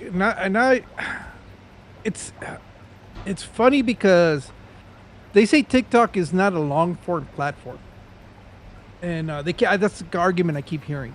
But the few videos I've done, like long-form setups, kind of like I would do a YouTube video, that I've done in Spanish, have done really well for me. Yeah. You know, it's crazy. I have those same videos on YouTube, and they don't do as well. But it's because it's exactly the same recording. I just uploaded one on YouTube and then the other one in TikTok, and those did really well. So what that tells me is, because it's something novel, nobody's really doing long form. It's kind of the curiosity of what's going on. What is this? Yeah. And I think if somebody were to really dive in and start doing more of the longer form instructive videos, I noticed that those do pretty well because those the ones that I've done in Spanish are precisely that. They're more of a of a kind of instruction kind of thing, and they've done really good. I've been really surprised. Except I don't want to get caught up in trying to, they're basically the I did one on filtration and what I believe about filtration and my philosophy for the filtration that I use. I did one on my lighting. I did one on doing homemade substrate. And that's pretty much, what else am I going to cover? I could probably do something on the plants that I keep because I get a lot of questions on that, whether I run CO2 or not. Right. And so I could probably do another video like that. But, somebody that does like the typical, even if you did something like a Cyclone Aquarium to the basic beginner stuff, there is a big group of people that are looking for that information. I agree. And like also if you're a creator, like you got to look at what the platform wants you to make. So like YouTube, they're trying to take from TikTok that has short form. So they're pushing short form. So shorts are popular to be making right now on YouTube because YouTube really wants more people to use shorts instead of TikTok. It's like the same thing. TikTok once they it's kind of recent that they allowed some of the length of videos that they allow now. They didn't always, and they want to steal that attention from YouTube. So I agree. I think now is a great time to do that kind of video on TikTok because they would love for more people to be like, oh, I don't gotta go on YouTube to find this longer instruction video. I can stay on TikTok. And that's the thing though. These people do not migrate. They're stuck. They're there. There's a huge resource of viewers. I'm just amazed it seems like there's a lot more fish content on TikTok than there is on YouTube. Yes. A lot more. Yes. And a lot newer stuff. Yeah. And you don't see any of the older channels, like the big channels on YouTube, other than who would be the one? Shit. Who's the only bigger one? I think Lucas Bretz, but he doesn't do much, a whole lot of videos up there. Yeah. Glassbox Diaries. Shit, nobody. There really isn't. It's not like he's huge. He's been doing really well. Well, no, he's pretty big. He's been doing real well. I was about to say, let me check his. I haven't checked his channel in a while. No, yeah, he does good views, but he posts on TikTok pretty regularly. I would say is the main one I see. Yeah. But I don't know if it's that long. Yeah, but there is, and I don't know. It's just, I guess I could do stuff like that, but since I've been trying to focus more on doing, it's kind of like my outlet for Spanish content. I don't want to muddle it up too much. Because I know what's going to happen is eventually I'm going to get lazy and I'm just going to do all English. And it'll be English there and English here. And that's just going to be much easier. I don't have to worry about doing another video or anything like that. So that's the only reason that I've kind of held back on doing more of the English stuff down there. But I do get questions all the time. There's a lot of curiosity as to whether I use CO2 or not. But, yeah, I keep telling them, no, I don't. But the drawback to that is you're going to have to sit there and wait. I mean, you'll get there, but it's going to, instead of being in a couple of months, if you're running CO2, it's going to probably be, it's going to be half a year or a year. I don't know, depending on what you're doing. Yeah, no, for sure. So. I think it's, I think it's kind of interesting. I feel like TikTok does have a lot. I think Flash showed me something about like boric acid, which is something that Aaron's been talking to me about. It's supposed to help with fungus on eggs, but that's something he got from like a very niche Facebook page. So it's even like there's actually some legit like hardcore nerdy fish information on TikTok too. Like if you're looking for that I haven't come across on YouTube, I've only come across in like Facebook groups. You know what I mean? So. Yeah, there. If somebody's looking to serve beginner, a hobbyist, it's an open field in TikTok. Nobody's really doing it right. They're trying to give you complicated topics in 30-second bursts, and that shit is not gonna. No. I don't think it's gonna work. I think if somebody were to take even if you do maybe a 3-minute video, it's still better than 30 seconds. You might not cover the entire thing, but you're going to get a lot more information than 30 seconds. Or even just that one, the one lady, Aquatics, I think it's Aquatics by Mist or something. Every time she pops up, it's like here's 5 brands to avoid at Petco or something like that. And it's not quite 30 seconds. Usually it's a little bit longer, but like, just like we were saying, like as far as beginners, it being like an open thing, and like that stuff seems to do really well. Even that level of just here's the food at Petco you should buy. Like, you know what I mean? I'm not going to Petco, but that's where people usually start. Yeah, well, I do go to Petco, yeah. but you know what I mean. Like I said, that's why I keep telling Funk. I said, dude, because that's his bread and butter. He wants to reach out to beginners. Yeah. And I said, dude, you got to do TikTok. But he goes, I need somebody to teach it to me. I was like, well, dude, I wish I could, but I'm as bad as you are when it comes to that technology. You got on Discord, but I don't know, man. maybe You're when doing all right. When I go visit him next week, we'll probably jump on TikTok and I'll show him real quick. Yo, I don't still. The only thing that I don't like is that every live stream that I see that's going on and people donate stuff, people are doing like funny reactions to the gifts. I can't do that. I'm sorry. I'm too fucking old to be playing those games. I'm not going to be acting silly. I'm not going to be making weird noises, fake enthusiasm, because I that's just not me. I'm not buying into that. I try and I'd rather they as like authentic as like, thank you, I really appreciate it, and then probably thanks for the money, sucker. You know what I mean? Like, it is hard. But to, like, if somebody's looking to make money, TikTok, you're gonna make more money. Well, like I sorry, go ahead. Go ahead. No, I was gonna say, because I see channels that lack a lot of information and they're doing really well, but they're the ones that are also doing all this silly jumping around and hoop hollering and acting silly. That's where they're getting their money from. Right. It's just I'm not a dancing monkey. I'm not going to do that. I was going to say, if you're looking for channels that don't lack information, you came to the right place. Let's go. I think you just gotta. For me, I think of it like actually the same way we're doing a bagging fish thing earlier. I was like, look, bagging fish, you're supposed to have 1/3 water, 2/3 air. Just find a cup that has the exact right amount of water for the bag size each time, because otherwise, when it's a different fish, you're gonna look at it and be like, maybe I should put in more water for this.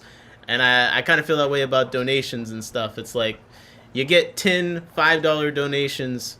Pick what's an authentic like reaction to it, so you're not feeling like you gotta one up every single time. Like, look, people understand, they donated to support. If they're trying to support, they don't need you to act like a monkey every time. You could say, hey, I appreciate it, thank you for the support, and keep it moving. You know what I mean? And if you just ground yourself that way, I feel like, because it is easy to feel like pressure, like, oh shit, this person donated money, like I really want them to know I appreciate it. But realistically, at least most of all the people in my chat are adults with some amount of emotional intelligence. So if I say to them, thank you, I appreciate it, I gotta trust that they know I mean that, Well, it's so funny because the chat in TikTok is very different. They thirst to be acknowledged, and that's not my style. Anybody that's been to one of my lives, especially if I'm focused on something, the last thing I'm really doing is focusing on the chat. I'm a terrible live streamer when it comes to that aspect of it, of the engagement. I am horrible when it comes to that, but I know that.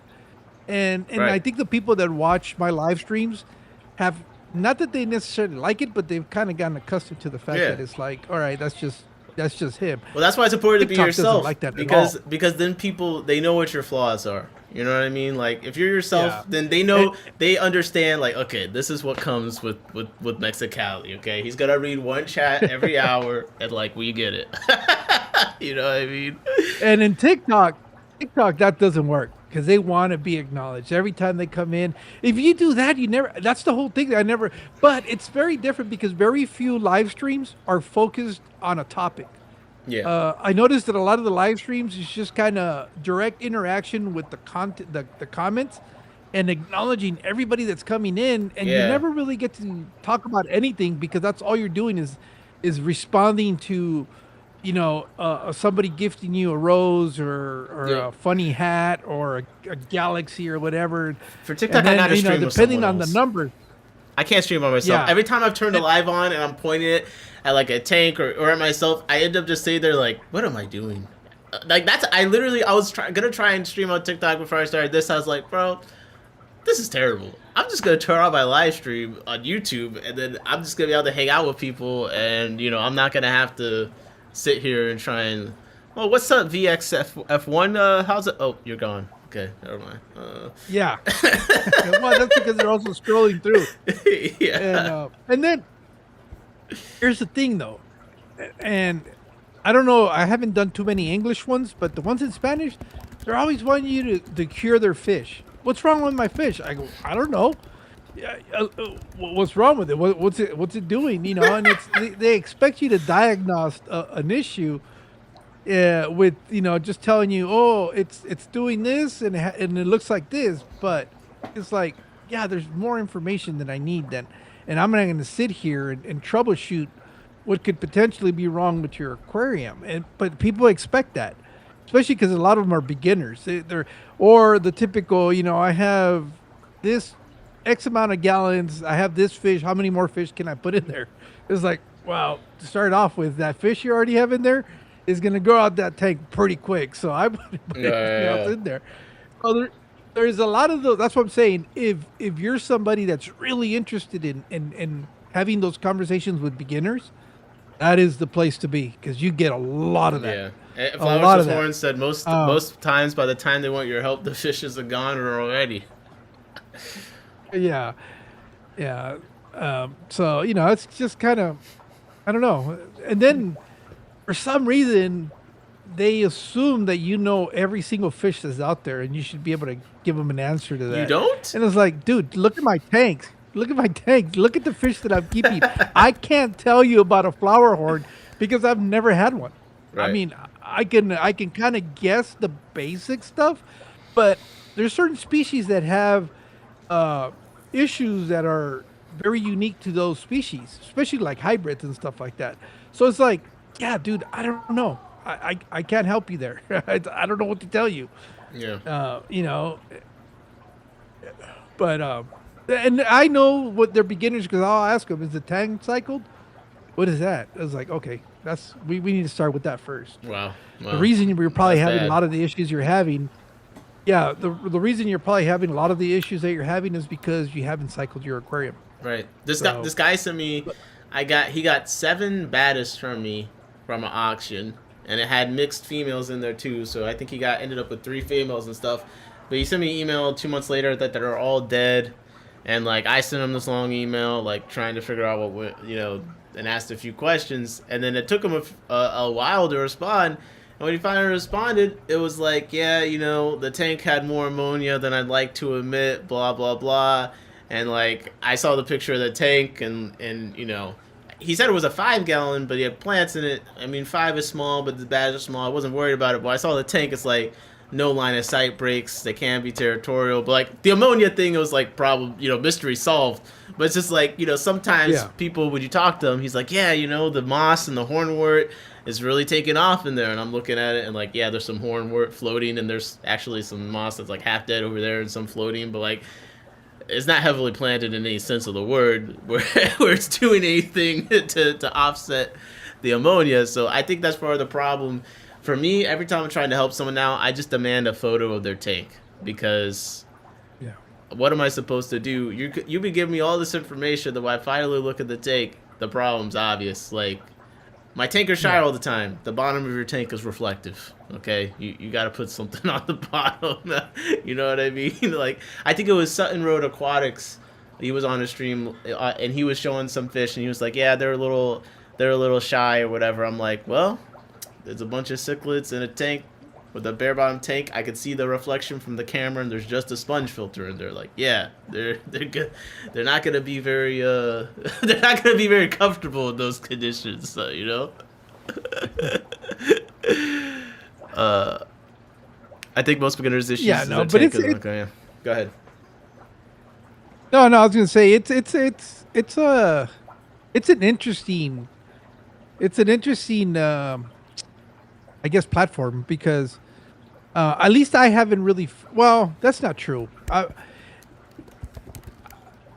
I found a group of people. I use it more of a hanging out with some of the guys that I know that are other content creators that I normally don't get to interact.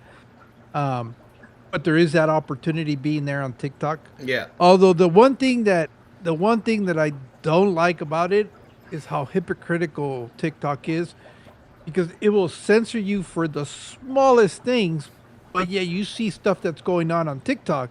There you're going, you're censoring me because I want to smoke a cigar, but yet there's a girl that's over here. I knew it was coming back to the cigars again. and you know, she's basically nude on camera, and you don't have a problem with that. That's, hey man, that, yo, TikTok's got a great like, thought whatever. algorithm. We'll go. The moment it realizes you're into women, yo, Florina's looking like a nun. No, Florina, yeah, they make yeah. Florina look like a nun, man. This is a Yes, they do. wholesome family woman. Yeah, no, they got some wild stuff on there. It's like, really, they really allowing this stuff on here? I mean, it's kind of like there's kids on this platform. Well, so I know there shouldn't be, but there are. One of the craziest things, and like, so I'm into ads, I'm into social media, I make accounts, and I try and target a specific thing. I made an account, and I was like, let me target all the thoughts on TikTok. Let's see what's going on.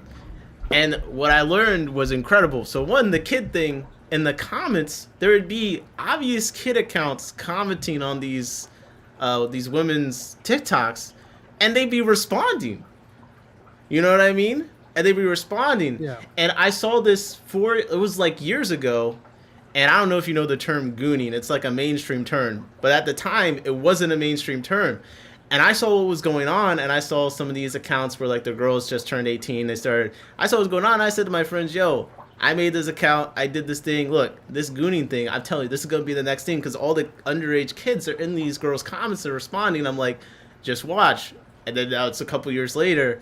And that's I think is the thing with TikTok, is like you said with the kids thing, is this, it really does go straight to the kids. Like, honestly, it sounds terrible to say like this, but like I literally watched ahead of time. The kids were there and it was happening, and then they got up and they grew older, and like you start to see it. And I'm realizing through the internet how much stuff trickles down like that from that part of the internet. It's so funny because if you look at the comments, they're freaking outrageous, which kind of scares me, because if they're acting like that. He's like the married dude, dude with like her wife in the comment, like, you looking nice today, babe, like in the comment section. Oh, no, they're just like, I'm surprised those girls put up with the stuff that gets said on there. And I'm like, what in the world is, these guys are just out there. I mean, I've never seen anything like that. And I'm going, man, if this is a reflection of what the younger society is today. But I'm saying it for the girls who are going to be dating because of the way they're going to talk to them. Listen, every generation says this, but like I legitimately think like there is a big shift because of what has been exposed to a younger generation on things like TikTok, and the way that changes as far as fish content is there's a new incentive but almost expectation with creators to sexualize themselves in certain ways, whether it's the way that they talk or the kind of jokes that they make, or it goes to like the Florina level of things. It's a more normalized part of just general content. You know what I mean? Which has always been a thing. Like, sex sells has always been a thing, but to me it feels like, it's becoming more of like a normal expectation when it comes to certain platforms. You know what I mean? So like you start to see more celebrities or niches leaning into that, and you have like the extremes, like again you have like the Florinas and stuff, but I think it becomes where you start seeing people you would never expect to see kind of leaning into that, doing that. And I would kind of expect to see more of that over the next few years. So like when I pop out with my OnlyFans, you know what I'm saying? You know, I got the gloved hands going into the fish tank. You know what I mean? Like, What's the deal with gloves on TikTok and aquariums?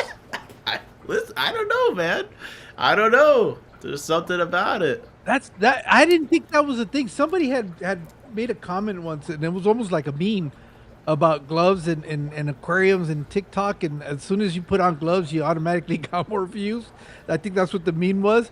But yeah, it seems like everybody's wearing, which makes no sense to me because gloves typically only go up to your wrist, and yet your forearms in the water. So what's the purpose of the gloves? I mean, I wear gloves when I'm doing stuff. Maybe so I don't have to wash my hands a bunch. But that, you know, that's just me. the water's still getting in there. Well, not when I'm doing stuff like, I grab a mop out of a tank and I'm picking eggs or something like that.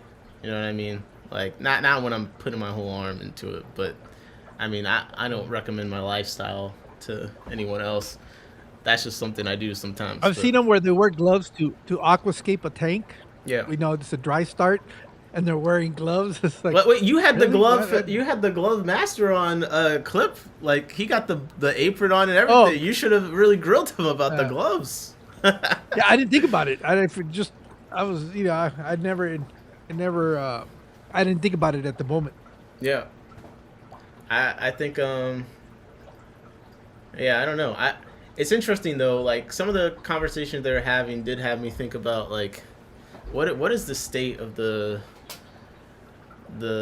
hobby and the content creation, like as far as gender balance, like has the attitudes changed towards it? Does it look different than it did? Because I think it came up on some TikTok, and like it was interesting how people were like saying different things. I'm like, like what is the actual like gender balance? I think someone said this is a male dominated hobby, and then someone was like, no, blah blah blah.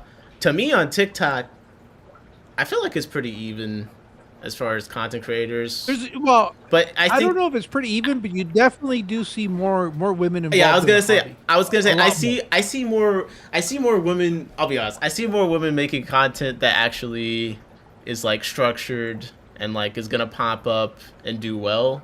Like, and they seem to be better at like the trends and things like that. If I see a guy pop up, it's usually maybe a skit or like, here's my fish in a tank. You know what I mean? But when it's like pops up and it's informational, it's usually someone like that Aquatics by Mist person, or I get glass boxes too, but like there's a skew there for sure.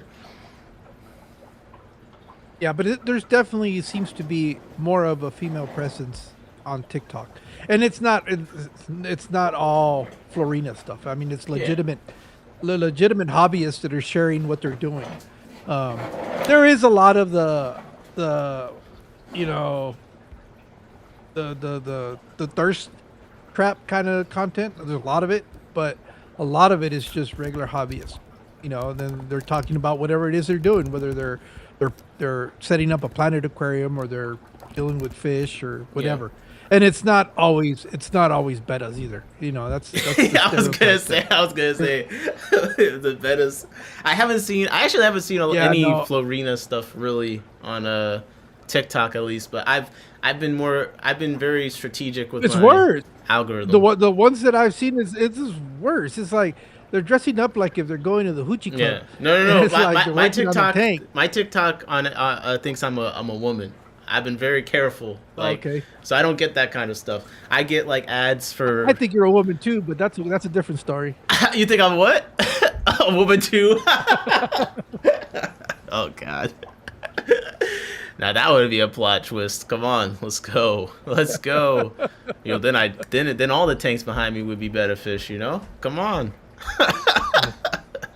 You'd be able to sell more. Well, what's a more accurate stereotype though? Like, come on, let's stereotype the woman creator on TikTok. Can't do it. Nah, but there's two different kind of content creators, which is funny because you don't see it so much with males. You don't see the jack dude without a shirt fixing on an aquarium or stuff like that. Well, probably because there's not a whole bunch of jack dudes doing aquariums to begin with. Oh they all look kind of like me, old and squishy. Maybe they're just very wise and informational. You know what I mean? And that's all that it takes. No, I don't know, but But with the girls, yeah, there's definitely two different camps. You know, there's the ones that are using the aquariums as a prop, and their feed is different. If you click on their profile, yeah, they do some aquarium stuff, but that's very just superficial. And then it's all either like other stuff that they're vending on TikTok Shop. That's really what they're doing. They're trying to That's the thing I've seen a lot where it's like. One of them was funny because it was like a TikTok shop thing for aquarium stuff, and then it was like a swimsuit, like an outfit thing, and I was kind of like I couldn't tell if the account was like aquarium stuff or just general, but I guess the other thing is people that care about the fish, and then people that care about the aesthetic of the tank. TikTok more than YouTube, I see more of like going back to the fish tank as a decoration in your room, you know what I mean? yeah. And I don't know. Is that where it's at? Like, is that why aquascaping is like all the rage? Because now it's back to, hey, this is how you tie the room together. Depending, because I do notice that there's different groups. Like, I noticed that like here on YouTube, it's more mixed. Everybody, you know, there's different people doing different things. TikTok, well, you have like the group with your with Clip and all them. That's all they do is aquascape, and that's all. Everybody that goes there are a bunch of aquascapers, and they think that's the whole TikTok, right? They don't realize there's people out there that actually care about fish and want to keep fish, and but it's so funny how that is so separate. They don't really interact or cross mingle with each other. They're kind of like in their own little groups, and that's all you see. It's kind of like what I was getting at when I was talking about in Spanish content. You have different groups of people. Like there's one predominant group that all they want to do is hang out and talk about cichlids, especially like South American cichlids. Okay. And and that's they even have these little characters that they'll put on their handles, Yep. so that they all know each other, and they, when they see each other, they say hi to each other, and it's funny, and that's all they talk about is cichlids, which is cool, I guess. And they hang out and they show each other whatever fish they have or whatever. And then there's like also a group of that's just doing aquascape. There isn't, I guess it's they're all kind of extremes, really. There's nobody. I'm kind of like the oddball that only has planet aquariums, but not necessarily aquascape. Everybody is more focused on aquascape, CO2, using hardscape and driftwood and to set up their aquariums and doing all that stuff. Very few are kind of like me, where I just have plants and fish. Yeah. Which is, I guess, that's why I kind of stick out a little bit, because it's not aquascaping, but it's not scaped. You know what I'm getting? I know, like, bro, they're like, oh, it's not an aquascape, but like, I got tanks. They're like, they got a lot of plants. They look nice to me. Like, you know what I mean? Like, yeah. So I feel like you are in a weird place, because to me, I think your tanks are very nice. Like, I would pick some of your tanks over, some of the aquascaped ones. I like how they look. It's just a different. That's what I tell them. It's just a different style of keeping aquariums. That's all it is. It's levels. It's just different levels. Those tanks that they consider aquascaping are for competition. They're following that competition format, and it's very rigid, and it has a very structured way to do it. Like, for example, that whole thing about, you can't put tall plants in the front and this and that. I don't give a shit. I have tall plants in the front of one of my aquariums. I don't care. But it's just a different format. I would never consider it aquascaping, because I don't follow any of those rules. But again, one of the things about me is I don't like following rules. Don't tell me I can't do something. Yeah, I'll go same. ahead and try it and see if I can pull it off. Exactly. I'm going through that on the breeding aspect is where I do that the most in the hobby, where it's like, I'll be honest, if you want to breed a lot of fish, the method is out there. Like, if you want to breed a billion tetras, they have a set way. and most of the time I'm doing myself a disservice by trying all these different things. And sometimes I just go back to, okay, this is how the old fashioned way to do it is. It's clearly the best. But like, that's no fun. Like, you want to break what the rules of what you're supposed to do is, and see if maybe there's an improvement, or there's just a way that's better for you, that you enjoy more, and so Yeah. I relate with that. What are you I laughing was at? looking at Steve's comment. At Steve's comment that he prays to grow up to be a TikTok level aquascaper, Oh man, I don't know, and somebody Steve. said pray harder. Yeah, that was me. I said right on. Yeah, what's up, Toonie Loon? How's it going? Yeah, I think I think this is why I kind of like doing even just these streams where we talk about stuff, because I do feel like the hobby is like going to be going through a lot of very quick changes. That's what I feel. That's my personal opinion. I feel like I feel like trends and like are coming and going very quickly. You know what I mean? Like, that's what I mean Not by very that. quickly. It's not very quickly. It's going at about the right pace. It does. Okay. It does go cyclical. Yeah. When But I like, first it's when I first accelerated played, with just how fast you don't have to wait for the next tropical fish hobbyist magazine or anything. You know what I mean? I do think some yeah. younger people are aging into the hobby on a more serious level now too. It's funny because if you go to TikTok, you would think bettas are all the rave right now, because that's Yeah, all you see is TikTok. Bettas, I bettas, I bettas, think they bettas, are. and it's not even the rare bettas either. It's not like the wild type bettas. It's just the regular Yeah, bettas from, whatever stuff that was real trendy 2 years ago here on YouTube. yeah. Because you used to have dedicated channels that were specifically for bettas. I don't think there's too many specific beta channels anymore, because there used to be God, what was her channel's name? Wasn't there? Um, There's literally a beta girl I know. yeah, no, there used to be like at least 10 channels that were strictly dedicated to keeping betas, Oh wow. and now here on YouTube, it's not necessarily so much the same thing. It's, at least I don't see it as much. Yeah.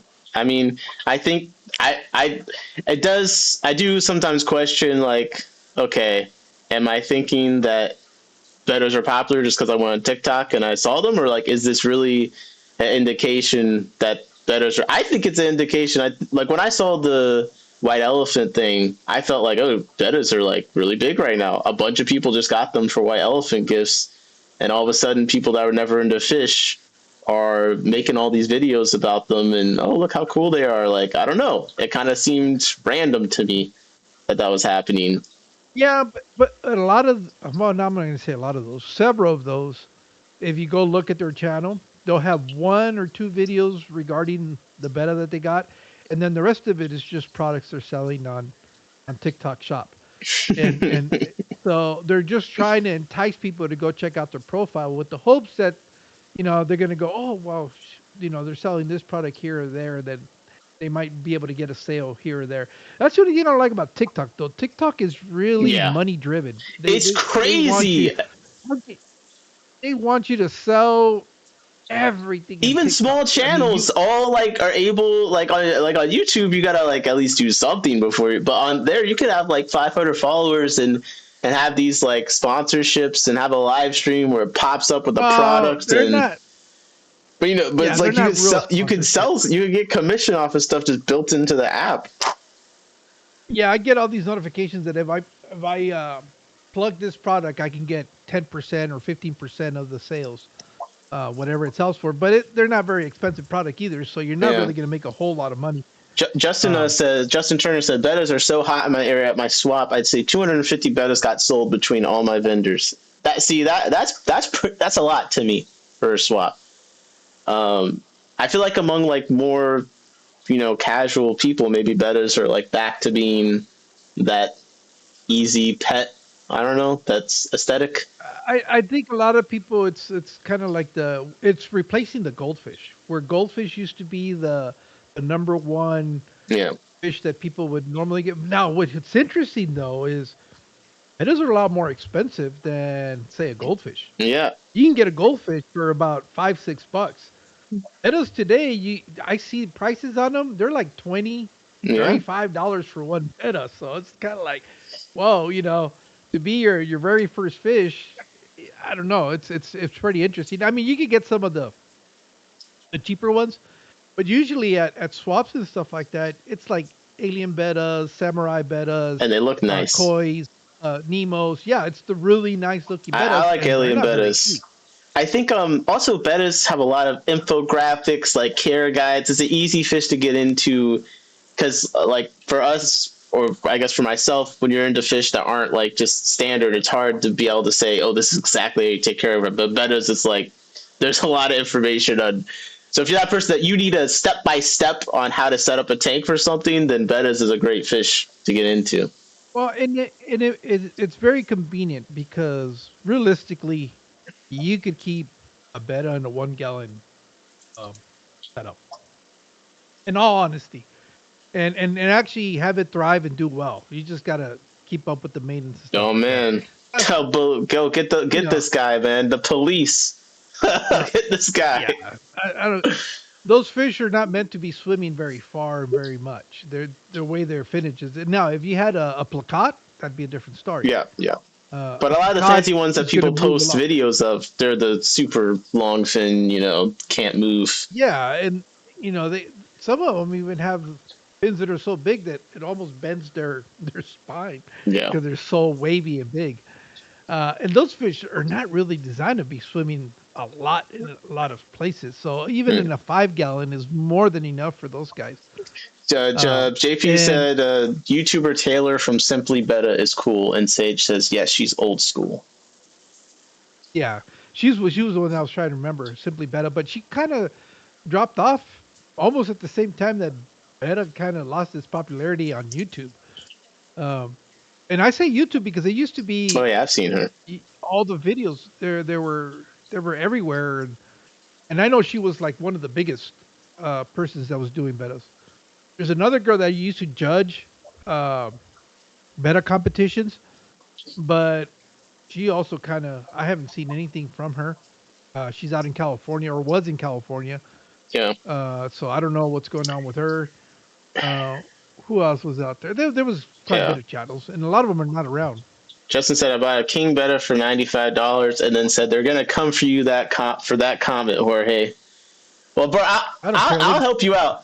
I think the better crowd are the dumbest fish keepers I see consistently. The things that they say to justify their delusion, like this is my favorite. Okay, you want to rescue the betta. First, you have the people that say buying the betta from Petco is rescuing it. Okay, that's level 1 of idiot. Level 2 of idiot is, oh no, don't rescue it, like buy it. It's actually great if you do the 5-finger discount and steal the betta. Now you're doing something good. Well, not only have you just made yourself, you're just committing petty crime. You're just enjoying a justified thrill from petty crime. Stores have theft insurance. Okay, you're not hurting the store by stealing the benefits. And even worse, which store are you probably going back to buy food and supplies for the benefits you just stole? You know what I mean? Like, Yeah, no, I wouldn't say like you're still, that stuff makes me like it gets me riled up. That stuff. The tank minimum size. There's a lot that I pulled up that study several times on here, but like I hate the moral, I guess virtue signaling on betta fish that happens. Like it drives me crazy sometimes. So you can have a betta in a 1 gallon tank, and every day you do half of the water change in that tank. That betta is always going to be fine. There's nothing wrong going to Right. be with it. As a matter of fact, you could have that. You could probably never cycle it if you're doing water changes every day. It's going to be fine. Um, and it's probably going to be healthier because it's not going to be sitting on any of its waste. Yeah. I don't know. It's just I think people that have larger tanks tend to let it go a little bit longer, and it's easier to push off. I don't know. The reason I say that is because I've kept plenty of bettas in 1 gallon, 3 gallon. I, okay, it's a 3 gallon bowl, but by the time I'm done scaping it, they're lucky if they have a gallon and a half. Oh, the police are on the way right now, bro. Oh Yeah. my gosh. I mean, I feel like I'm with you. Like, 'cause for the longfin ones, I don't feel that strongly on it. And like flowers or horns, he said betters are true inbred nowadays. Used to sell them, but they don't even last a year now. They always get tumors or illnesses. I think that's the big thing. Like Yeah.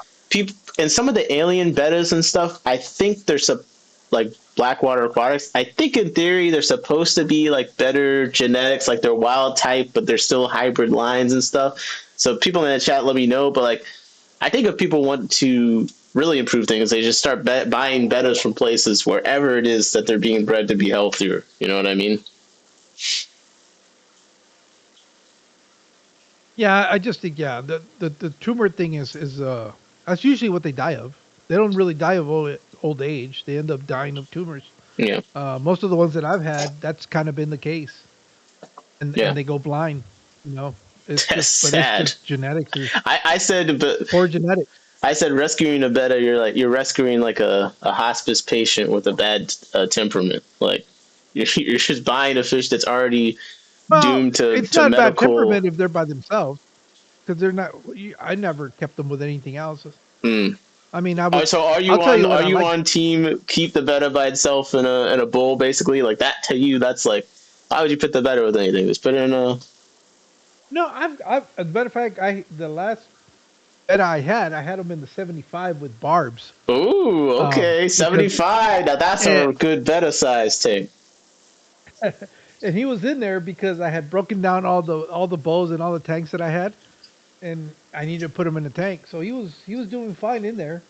You know, it just aged out and slowly started deteriorating, but he wasn't being harassed either. He wasn't being a bully. His fins were fine. I was kind of concerned because I was thinking the fins were going to be all nipped. They Mm-hmm. were fine. They didn't show any signs of damage. He would kind of hang out in the Amazon sword for the most part and just kind of chill there. Whenever I would feed, though, he would come out and eat and then go back over there. That was kind of like his spot. He Okay. claimed it. And I have checkerboard barbs, golden barbs, 3 tiger barbs in there that have survived. I have some Buenosida tetras, 1 red Colombian tetra, and a bunch of cories. 1 blue, is it blue opal? I guess it's a blue opal because it's not the gourami, the Yeah, two yeah, spot. yeah, I yeah, think yeah. it's two spot. Yeah, Those it's are in pretty. there, and some plecos. Oh, and I have some roseline barbs. But that's it. And like I said, he was doing fine. He was not being messed with. They leave him alone, and he left them alone. I don't know if he figured out that he can't mess with some of those fish or whatever, but Mm. he was fine.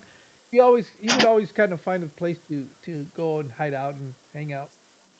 I do have a lot of roots from immersed plants, so that's kind of where he would. That was kind of like his place. Yeah, That natural and the habitat. Amazon See, sword. come on, better people. See, Jorge can do both. He can put it in a 2 teaspoon tank and a 75-gallon. See? Dude, they're in whiskey bottles, dude. If you ever look at Dude. how they breed them and how they keep them, No, they're standing on whiskey bottles and spraying water from the water hose to fill up the bottle. come on, man, come on. They're not even turning the bottles over to do the water changes. They're just letting them overfill. Get this fish abuse out of here. Temper said his grandmother had a betta in a vase. She changed the water 100% every day. Fish live. See, I could never do that. I could never change the water 100% every day. Come on, bro. That's how people kept goldfish forever in fish boats. They would just dump out the water, put in a new one. I do feel like that isn't talked about enough because people do. They're just people. I can't believe they used to keep the fish, and I'm like, well, if they're changing the water every day, probably doing better than however you're keeping the goldfish right now. Honestly, water Just the forever. room wise. wasn't big enough, but as far as water quality, it was probably better Yeah. than because you're changing it every day. Not That was bad. a common thing. Not bad. Yo, you gotta tell me who should I want to do some streams with more people. Like I like having you on the stream, but like I'm like, who should I have on, and then like, what should I do with Like them? having you on the screen, but I'm tired of your ass. I need No, another no, guest. no. I would stream with you all the time. It's hard to stream by. Well, I like streaming by myself because the flexibility, but like it's also hard to stream with other people. Well, we got such a rapport. You could hop on stream and I could talk to you, whatever. It's great. You know what I mean? Like, but like when you're finding like new people, it's like it's more of a mental work. Like, okay, person, come on, like let's get the stream together. Let's get them, warmed up to You it. never stream with Steve? Steve. Big Steve? No, I've streamed with Big Steve before. I have. Okay, I was gonna say he's fun to stream with. I should go to his. I do need to go to his. I want to go to his place and stream from there sometime soon. I think would be fun. Well, and especially because you guys are both in Maryland, that would be an easy thing, I would think. Yeah. No, that'd be good. All right. He would be a good person to stream with. Let me see who else. That you want somebody that just talks a lot, right? No, just anyone. Justin said I'll hop on. And I'm like, okay, sure, man. Yeah, people in the Discord. Oh yeah, stream. good. He's good to stream with. Yeah, he was already talking my language. He was giving me some swap data. I love hearing about swaps and stuff. Well, he actually puts together a swap. That's what it sounded like. So this is the second year. I think this was the second year, and he had a bigger turnout than the first one. Nice. And they're already ready to go for the third iteration of it. If it's the third or the fourth, and if I remember correctly, what he was mentioning, it's already all booked out. Yeah, said the third is in June. Keep getting more. Yeah, they keep getting more and more vendors. And where's this at? The last one in San Antonio. Well, okay. East of San Antonio. Very Northeast, cool. I guess. Oh no, that's where he's at. But they have the event somewhere else. Justin's there. He can say where it's at. Okay. And so May even said you could bring. Oh yeah, I like hopping on other people's streams too. Don't. You can invite me to your stream. I'll behave. It's fine. Look, Mexicali's had me on there. We would Aquafuck do us. That last stream was pretty fun. And Louise jumped on. That was pretty fun. I think we should do one with Fathom. I think would be fun. Okay. I think doing one with Fathom would be fun. The only thing, you got to have Fathom that's drinking, because sober Fathom, he's too shy. He's too shy. It's kind of like, he'll sit there and he'll look cute, and that's about it. It's like, dude, come on. Once you get a little bit of alcohol in him, he loosens up, and then he starts getting real funny. Yeah, that's a good point. That's a good point. Yo, if I ever start drinking again, I'll definitely do it on live with you for the first time. That's for sure. You don't have to drink to be on with me. I'm just saying. Alex, I don't know. Sometimes it feels like it would make it a little easier. You know what I mean? Like. I don't know if I should be offended by that comment. I would love to do. I want to do the debates and stuff again. It was just hard to like coordinate two different people. But I like that. I want to do the debates again because that was fun. That was fun, but it's just like it's hard. It's hard to coordinate schedules sometimes. So I think that's why I just got lazy. Yeah. I got lazy and I just stopped. Yeah. Doing the effort. Hey, who else is kind of real talkative? I'm trying to think. That I've consistently have been on with. Mike, New Loco Austin. He's fun to go live with. Oh yeah, that's a good idea. That is a good idea. You be popping around. Yeah, he seems like a real character. That'd be a good one. Oh no, he's fun. That'd be a good one. He is definitely fun, and he can talk. I need to get Ross and Aaron back on here, but Aaron is the worst ever. Like he just. Yeah, he'll like be like, I can't do it, and then it'll be like 5 minutes before the scheduled time. Be like, wait, I can do it after all, and it's like, bro, come on, bro, come on. I wish you were into like club stuff too, because I like talking. It's interesting going to clubs and learning about how different clubs and things are doing different things. Oh, don't get me wrong, I'm into clubs.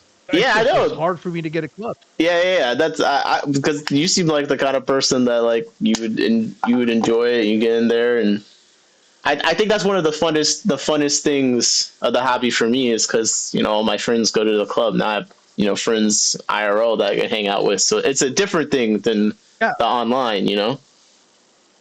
For me, the hardest thing is being consistent. But I've been to the one in Phoenix, I've been to the one in San Diego, and I've been to the one up in LA. Those are 3 clubs that I've actually attended club meetings to, and they're fun. I mean, each one is very different. It's funny to see them interact and who's attending the clubs. The one in Phoenix, no, it's got a pretty decent balance of generations. There's quite a few people that are like my age or older, but there's still a lot of young people too. Yeah. There's a lot of kid participation in the one in Phoenix. That's probably the one where I've seen the most kid participation. They have a good sized group of young kids, kind of like my grandkids' age, preteens are younger, and they're the runners usually for the club. Yeah. And there's quite a few of them. The one in San Diego was much older crowd, much older crowd. I think the the youngest group that I saw there of people might have been like in their early 30s, and then everybody else was older than that. LA is kind of similar to that demographics. Not a whole lot of young. They're all in their late 20s, probably early 30s for the most part, and then just older people like me. Yeah. That's nice. It's nice. It's got a good range there. Justin was saying he thinks his local club hates him because of the swap, and I was like, well, if their events suck, they definitely do. Well, I don't even think there's really an active local club anymore. They were trying to do it, but in talking to Liz, who I know was she wasn't the president, but she was involved with it. Yeah. She was trying to help promote it because she wanted to have a club. They haven't really been active because I even talked to a couple of people on a couple of occasions. They don't even have a schedule set up for the club meetings anymore. Mm. I know they were doing them out of the Water Garden Gem, which is like in the northern part of San Antonio. And the problem is everything's like in the extremes. They don't have anything in the middle. And I think that's kind of where the problem kind of laid, because it made it, if you were, it got pretty far. It's not very far though, but city people are weird. I mean, I hate driving, so I'm with it. Yeah, I was gonna say a 30-minute drive for them seems like it's extremely far. Where I'm at, 30-minute drive is that's 30 minutes is fine, but once it crosses like 40, I started going like over an hour. It's like, oh my god, like I have to waste 2 hours of my day just driving. Like I hate it. I hate that. But I do wish I have to drive 3 hours. Yeah, see that would kill me. But there's so many clubs around me, and it's not like clubs don't ever work with each other, but like there's so many clubs around me and there's so much crossover of membership between the clubs. Like I probably have been a member of 6 to 7 clubs at one time, you know what I mean, in a year. Like I wish that there was more collaboration on events and swaps, and I know a couple of PA clubs collaborate on doing the Clash, but just like there's so many of us that already go to each other's clubs. I wish it was more of like a universal norm, you know what I mean? Like, and then you have swaps where there might be some jealousy if there's a swap independent of a club that's doing well. But like but my thing is like, well, why don't we all work together then? This swap's doing well. Be the club that shows up and supports the swap. Have your table. Try and get some members at the swap. You know what I mean? Have a table for your club at the swap with a sign-up sheet. You know? I think the problem is some people just can't check their egos. And if they're kind of like the founder of the club, it's I don't know. People are funny that way. I feel you. Listen, now that I'm a president, my ego's out of control. You know what I mean? I'm just like, not in my town. Your ego was out of control before you were the president. What are you talking about? What? I have no ego. I'm a humble man. I'm a very humble man. I have a lowly 2,000 subscriber channel. What do I have to be egotistical about? Come on, come on, come on. I don't know. That's what I want to know. Why you have such a big ego? Because I'm on here with the mafia boss, Mexicali fishkeeper. That's why. I'm in a YouTube royalty right now. This is the kingmaker. Sure, whatever. Yeah, the kingmaker. We got the kingmaker right here. They say an interview with Jorge get you out of here, man. They get you out of here. It gets you out of the fish pan. That's what it'll get you. Justice said Don Jorge. It's 30 minutes just to It'll get you Walmart banned with for no life. traffic. Oh my god. Oh my god. I wish I had a club on the island I live on. Can you imagine you have to go to another island to go to a club meeting? I thought they had I thought I saw. Well, they have different islands though. That's why. But Yeah. there's one of the islands has what they were trying to create a club. I don't know if it's the main island, but I know because the Hawaiian fishkeeper went up there for one of the club meetings. I was gonna say, Jorge, They were how do you doing, know everything that's going on in fishkeeping? Like, you know what's going on in the clubs on the islands? Like, how does this guy know because it? I watch content. Yeah, this guy. I'm scared. I'm scared. He knows everyone's Although- every move. No, I don't know everyone's every move. I just know the ones that I watch. But yeah, I thought that was kind of cool. I was watching because it was really interesting. The fact that they had a club in Hawaii. I wanted to see what that was all about. Yeah. So, and it's funny because somebody was saying that they can't have saltwater, or saltwater is not really a thing because they can't get saltwater fish even though they're on the ocean. Where's Steve? Steve will correct me on that. Yeah, he's in there. He's in there. He says that's Oahu, the big city island. I'm on a more rural island. He said on the previous thing. We'll see what he says on saltwater. But no, I think. Well, what are you gonna do with Funk when you're in Florida? Do you guys got? Is there any events that you're going to, or? Yeah, I'm gonna go tour the fish farm that he works at.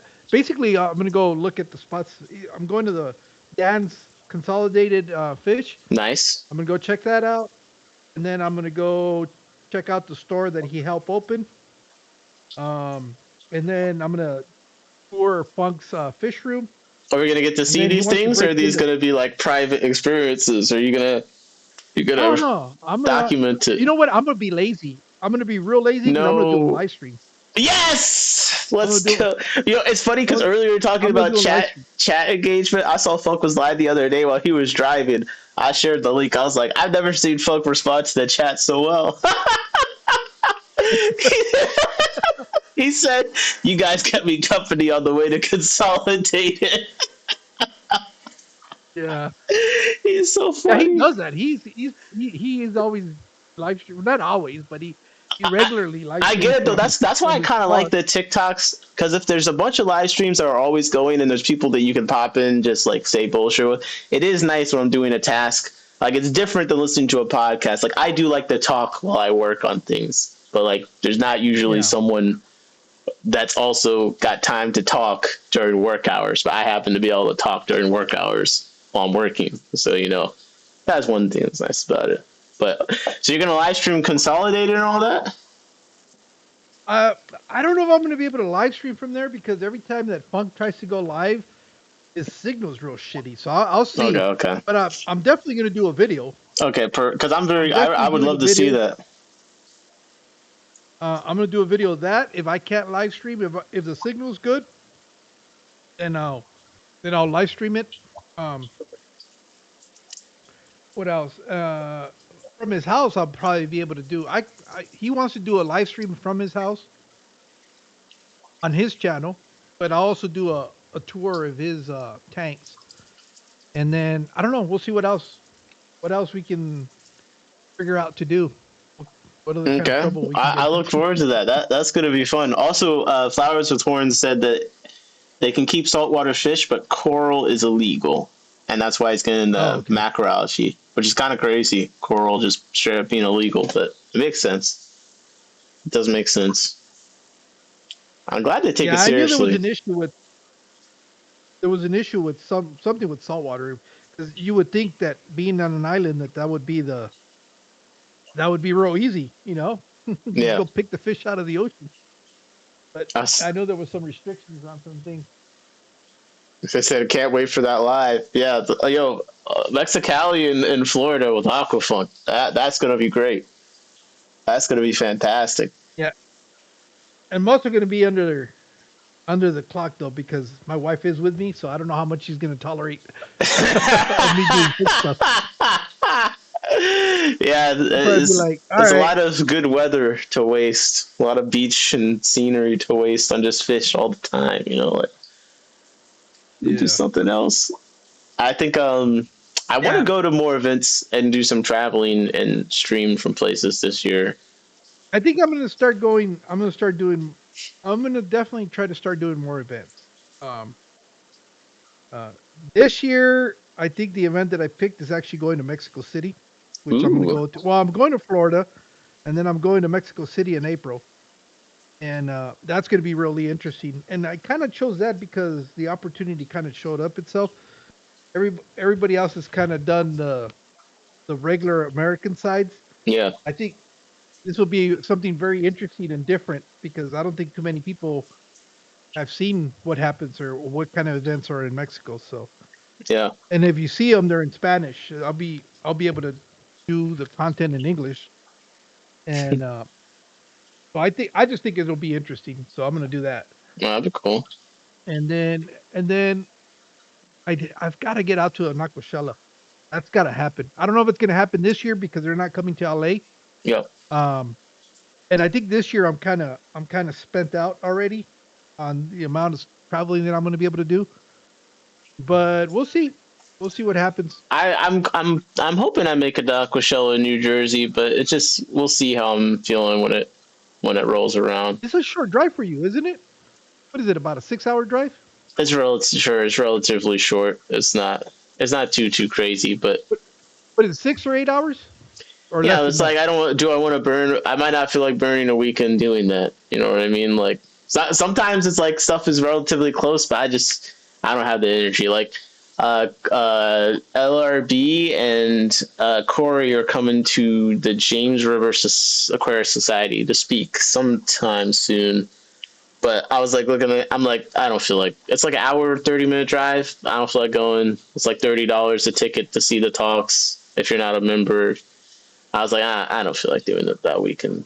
You know what I mean? But so it just depends for Aquashella. I know I'm going to the Clash. I saw Justin said come to my swap. Um, yeah, Yeah, we'll I do don't some know. more It's burping. interesting because I think the trips to Texas are really gonna really slow down, and because my son just got orders Right, right. to go to was it South Carolina? Where is Charleston? Is it South Carolina? Yeah, I think so. Yeah. Yeah. So I guess the East Coast is more on my radar now. So I'll probably be popping up in the East Coast at least once a year now Okay. until he gets new orders. Oh, okay, okay. So No more going. Okay. from there, from there to try to figure out and coordinate where else I can drive up to and visit. I'm not Because complaining. the good Charleston thing is about a the East cute Coast, little city. the yeah, the good thing about the East Coast, you can drive for 3 hours and go across a couple of states. Yep. That I think that's what I like about it. And even when I've gone to other states where like there's some cool stuff going around, like I always miss the feeling of like if I want to, I can drive a couple hours and be somewhere totally different. You know what I mean? Like it is nice. But I would like to go to there are some Texas events that would be cool to go to, I think. I don't know. I'm not gonna be going anywhere that far. Like Problem with Texas, everything's spread out. The triangles, because you have it's Dallas, Fort Worth, Houston, and San Antonio are really the only places that are relevant in Texas. Um, those are the actual cities. You have Austin along the way, but yeah. Austin is like a glorified town. That's the thing. Um, That's the thing. Like but Aquashella, New Jersey is like I probably could do that. Texas, that's a lot of traveling. Like just like Florida, I'd probably go to Florida and do something before I went to Texas. There's got to be stuff going on. Florida. I've been to Jacksonville. I wasn't impressed. Um, I haven't been. This will be my first time in Orlando, and we'll probably scoot down to Tampa. Um, I don't know if I'll make it down either further south of Tampa though. I think that's about as far south as I'm going to go. Mm. Because Miami is really not that far from there. I think it's a 2.5, 3 hour drive from Tampa. But I don't know. I don't know. I don't. I'm not. I'm not intrigued by Miami at all. I feel you. What Flash said, Aquashella, New Jersey was good. It's a shame. No, I don't. It's not. The Aquashella, New Jersey is not the same weekend as the Clash. I'm pretty sure they're different weekends. I think Aquashella is the 12th and 13th, and the Clash is like the 20 something, 26th or something. Oh, there's Chicago. The Chicago Aquashella is the 26th and 27th, which is the same as the Clash.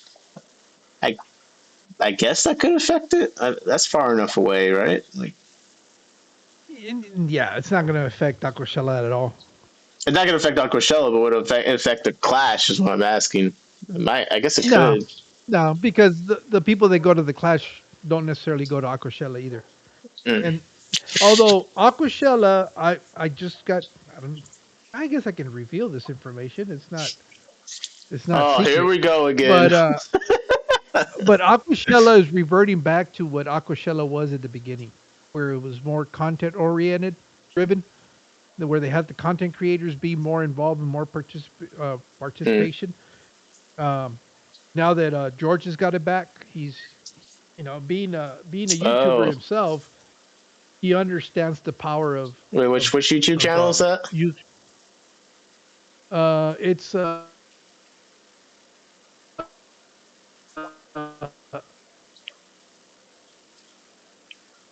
Well, I lost you. I lost you for a sec.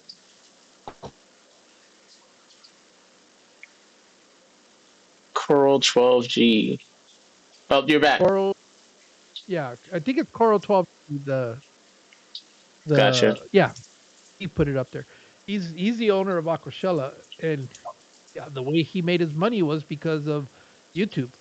So he really understands the power of giving content creators the opportunity to promote his event, and they're rehiring some of the key people that were making that a success.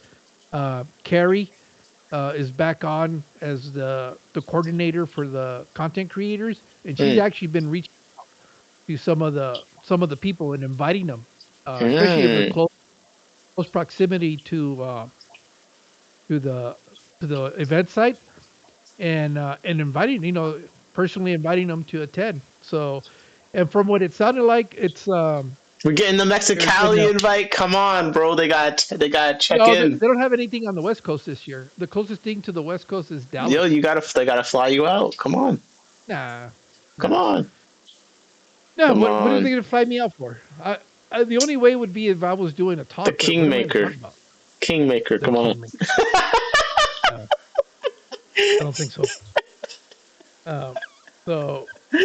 But I was happy to hear that they're going back to. Yeah, because I didn't go last time because the vibe of it was very corporate, like very Only a couple of channels were really featured, and that's because they were corporately sponsored, and George did away with that. He says, no, everybody going more creator like focus would definitely draw me to be like, oh, let me go. Maybe it's gonna be a more social thing. You know what I mean? It used to be, from what I understand, because I've never been to Aquashella, I've never been to the Clash, but what I remember is Aquashella used to have the same vibe that the Clash currently has. Yeah, where everybody comes to see each other and they get to interact. Well, imagine that with also the big content creators being in the same area. Well, that's in that case, I could see the Chicago being on the same weekend being a conflict because Chicago is not that far away, and some people like traveled to the Clash, so potentially they could have been traveling from that direction. You know what I mean? Like, Yeah, I don't know. I don't think the Clash is gonna feel it. To be honest, okay, that'll be good because I I'm think going to the I Clash. think So, the same people that are attending the Clash will continue to go to the Clash. Um, are you I gonna go this know year? to the Clash. No, I don't Oh, know. I don't think so because I'm going to Florida next week, and then in April I'm going to Mexico, and yeah, then I you're think doing I'm a going lot to of be travel. pretty. Yeah, I think I'm going to be pretty spent to be honest. Yeah, that's fair. So You don't care unless about us, so it's okay. It's from fine. April to October, if I if my monetization recuperates, then I'll probably do the Clash. But that's the only way I would go to the Clash. All right, everyone in the chat, we got to super show out Jorge for the next few months. Get him to No, the Clash. no, Listen, my let's. monetization comes directly from ad revenue. That's I don't expect people to pay No, for that's what I'm anything. I saying, don't. bro. Let's get the sponsorships going. How do you like sports betting? Hey, let's do it. I'll do sports betting.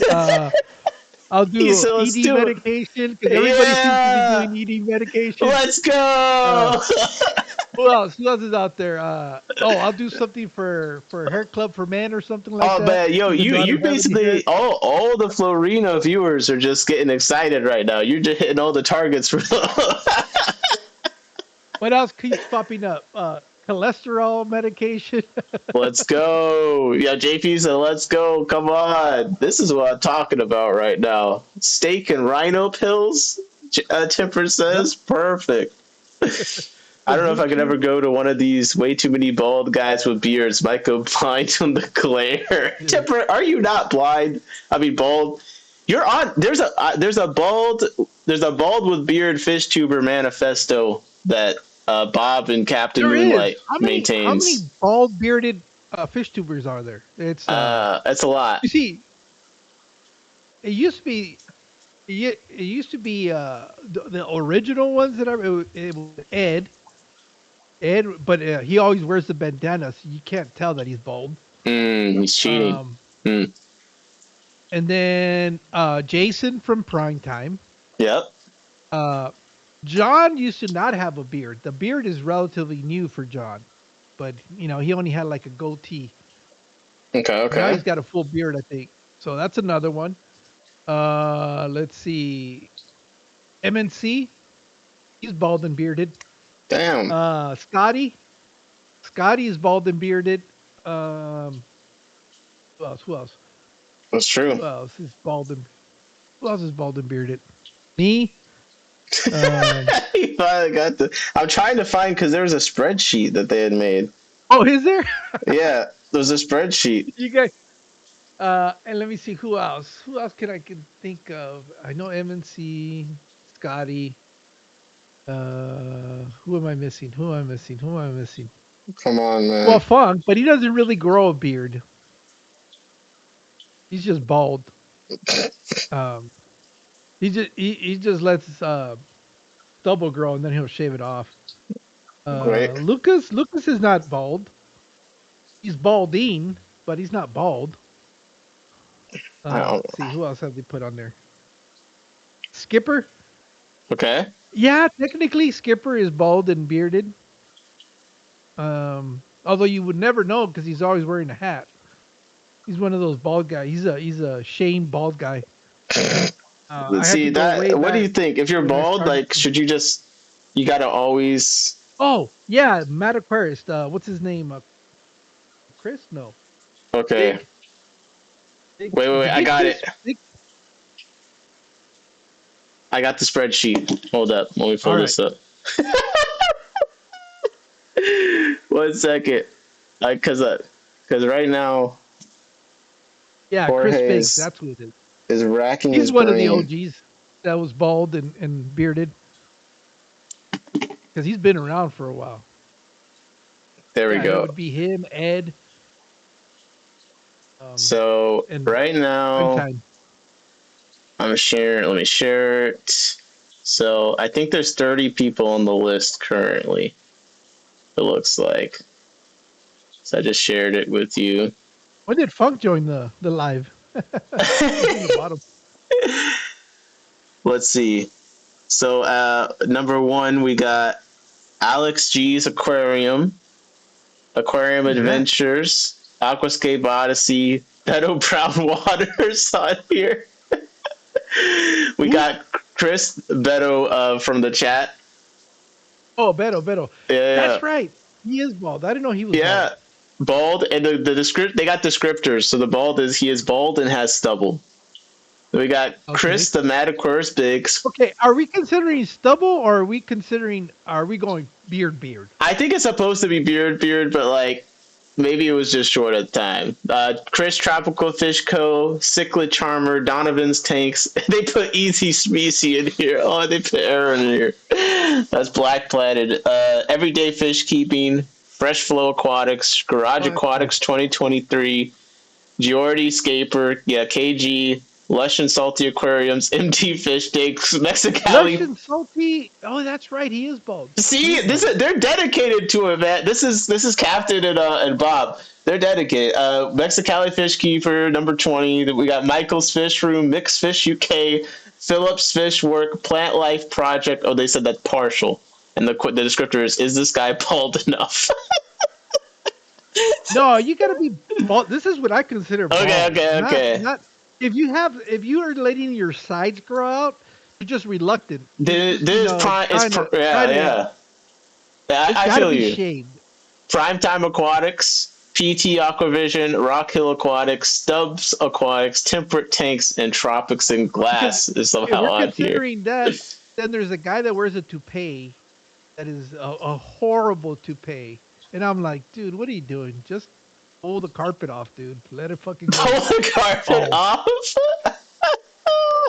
He wears a really bad toupee. I mean, it's like, it's almost like a joke toupee. That's how bad it is. Fish be stressing us out.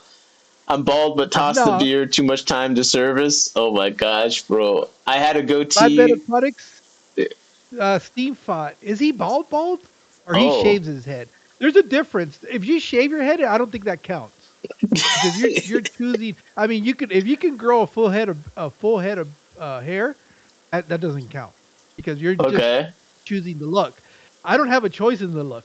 It's either that or grow out just the sides, and I'm not going to do that. I think you have to. You gotta. What's up, Aquarium doing? You can't have a full head of hair. Let's see what Aquarium Domain said. Steenfort. I'm gonna pull up Vibes. I wouldn't count Vibes because he's reluctant. He won't shave the sides. I don't know who. That's why. Okay, but doesn't that mean we should just put him on the list because he needs to accept? You know, he needs to accept what's going on. No, wait. He does count because it's just exactly what I just said. He doesn't have a choice. He is bald. It's not like he chooses to cut his hair. So yeah, Vibes counts. I'm just realizing Steenfort. I only kind of recently became familiar with him the last few months, but I am realizing I always see him with the hat. So he probably is. He never. You'll never see him without. Okay, so he's definitely bald for sure. That's all I need to see. Thank you for that. Wait, what was the other one he said? He said Aquarium Domain, Flatbed Aquatics. Okay, I'm not. Yeah, that's Mike. But I think. Yeah, I think he is. He's considered. So do you think being bald? This is what I love about you guys. It's like I go to a channel that's got like 58 subscribers, and somehow it's known that they're bald. Like that's how I know they probably know this person. They put him on the list. I just see shorts and stuff, so I can't even see his head. So you have to know him. He live streams with MNC Aquatics. Oh, okay. The mic drop. Yeah, that makes sense. That makes sense. You see, like Mike, the other Mike, New Local Austin. No, I wouldn't consider him. Aquarium Domain said Bob hasn't had the choice since 2002. That's so wrong. But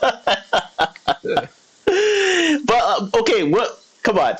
I feel like what do you who do you think is the top power scaling the bald fish tubers? I feel like you're the kingmaker. You're up there. Chris Biggs is number one. Really? because he's the OG. He's the OG. Yeah. Okay. He I've used seen to him. have a- He he talked at used to my have- club, I think. Yeah, he did. Yeah, he used to have a really big channel, and he's kind of stopped. That's not his channel though. Oh, That's not the right Chris. Page. yeah, I was about to say, I don't recognize this It's guy. called Mad The Mad Aquarius, I Aquarius. The think Mad is his Aquarius. channel. Yep. There it is. Him. I think he would be the OG. Probably Jason from Primetime Aquatics. That's what I thought of him. When I think of a bald fish tuber, like, I feel like Jason comes to mind. Also because he does the biking too, right? Like, doesn't he do like Oh. Harley Davidson and stuff? Yeah, he does. So he's kind of got more of like he lives a bald lifestyle. You know what I mean? Yeah. Although I don't know, Chris, he might go bald by choice. I don't know. He looks like he's got quite a bit of hair in this video from 10 months ago. Oh no, he's gonna lose that. I think he shaves his head. He's gonna lose that. I always thought because he always had a clean shaved head.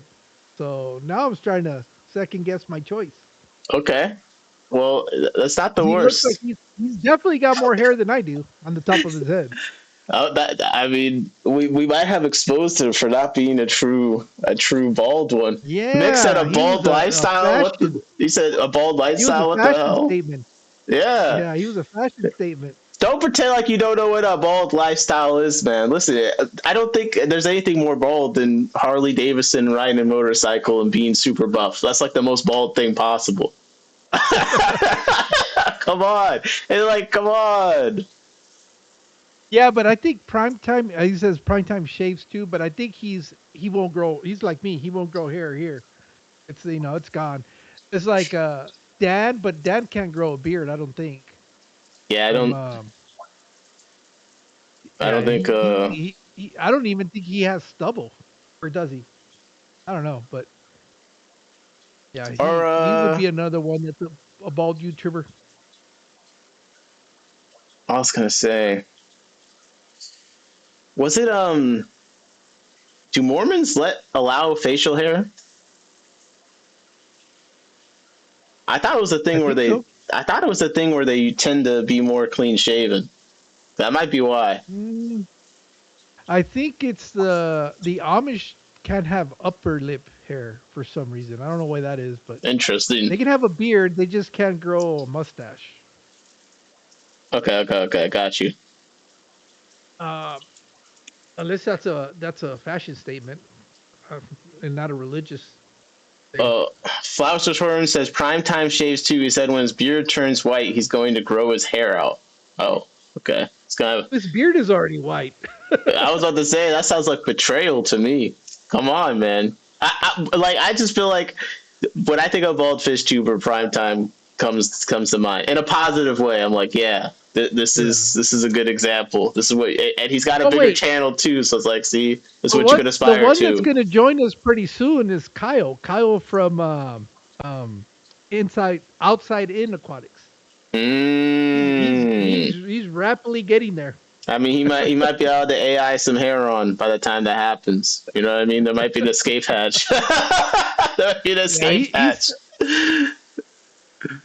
He's still hanging on to the few that he has. Okay, I hate to say this because I'm not the biggest fan of his content personally, although I respect his grind. Any fish tuber that's got an agent, they've made it big. But MD Fish Tanks, I mean, okay, yeah, he's a the ladies thirst for him in the comments. Certainly, they seem to like the chrome dome. You know what I mean? Yeah, and he's legitimate because he can't grow anything up here either. Okay. So maybe he might dethrone Primetime since apparently Primetime is claiming he's going to start growing hair. Oh, Jeff! Wait, is Jeff Kane? Is he bald? He's got so much beard that I feel like he just wears that welder's hat all the time. I was gonna say some people they have so much beard going on. I don't even think about if they're bald or not, just because I see so much hair on them in general. You know what I mean? And then I think is Branton bald? Or balding? He's got to be, right? Because he always wears a hat. I think No, wait. I think I think I see a video of him and Nick hard water propagation from 3 months ago. He's got like super short hair, but it seems like it's there. Oh, okay. Oh, It so he seems like, just buzzes it.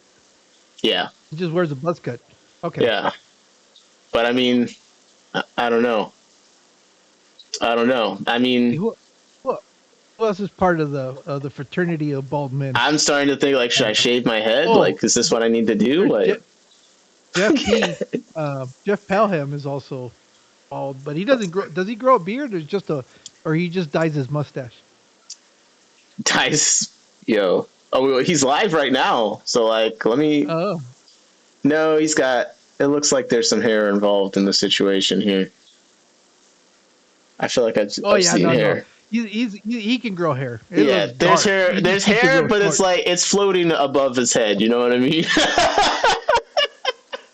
There's hair, No, but it's above his head. I wouldn't consider Braden bald. He definitely just keeps it real short. Yeah. Jeff, it's like the hair is slowly lifting, but I feel like it's when you got the gray hair on there, like the optical illusion. It looks like you got a good head of hair, enough to me. You know what I mean? Father Fish?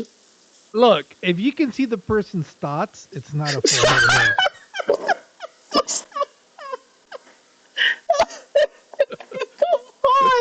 If you can read what he's thinking, it's not a full head. If you can read what he's thinking, come on, bro. How you gonna do this to your fellow baldies? This is crazy. I do it because I can. Because I know it's true. I do it because I can. Oh my god, bro. Yo, Father Fish actually kind of got a lot of hair. I'm not gonna lie. He's got a lot of hair. I guess. Yeah, I guess he's in the same boat as Pelham. Kind of. Yeah, we can't. Kind of reluctant. I can't. No, he's got a bit more coming towards the front. Now, the thing with Father Fish is he doing the AI images. He really looking like Fish Jesus in the thumbnails these days. So like, his brand image is like he's got some great hair.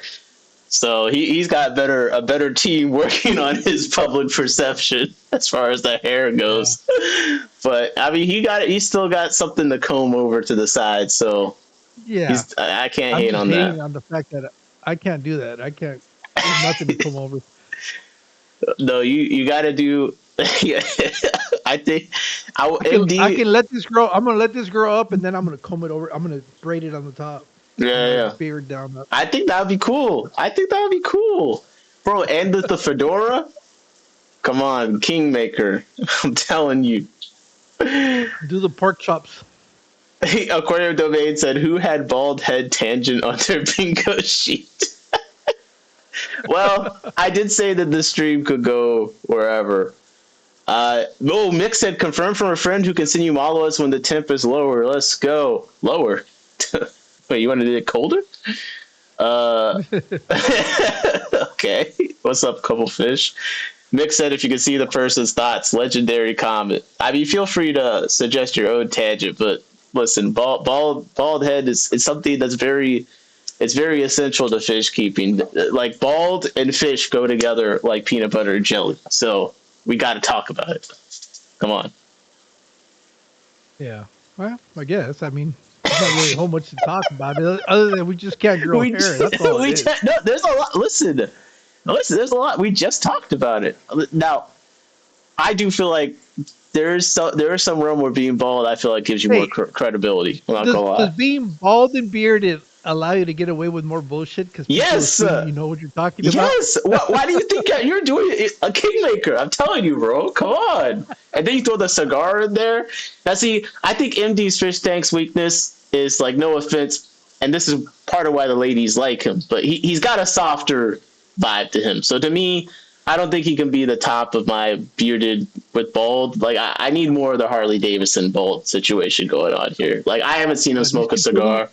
You know, like, too pretty for your liking. Is that yes? What it is? Like, that's what I'm saying. Like, I need a role model. You know, I can't look up to this as a man right now. Like, where's the cigars? Where's the leather jackets? You know, where is the wisdom that comes with living too young for too long and losing your hair too soon, you know?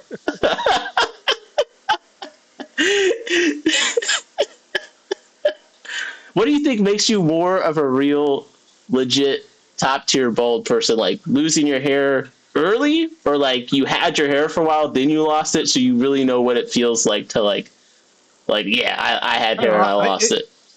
I think I started losing my hair around 40, so I kept on. I kept it for quite some time, and it just started thinning out, thinning out. Okay, It started out okay, with the coin patch in the back, and then just got okay. bigger and bigger. So you And it's grew just into really it. thin. I mean, I can grow some hair, but it's just so thin that it's pointless. At what point can you start reading people's thoughts? Because that's a skill that.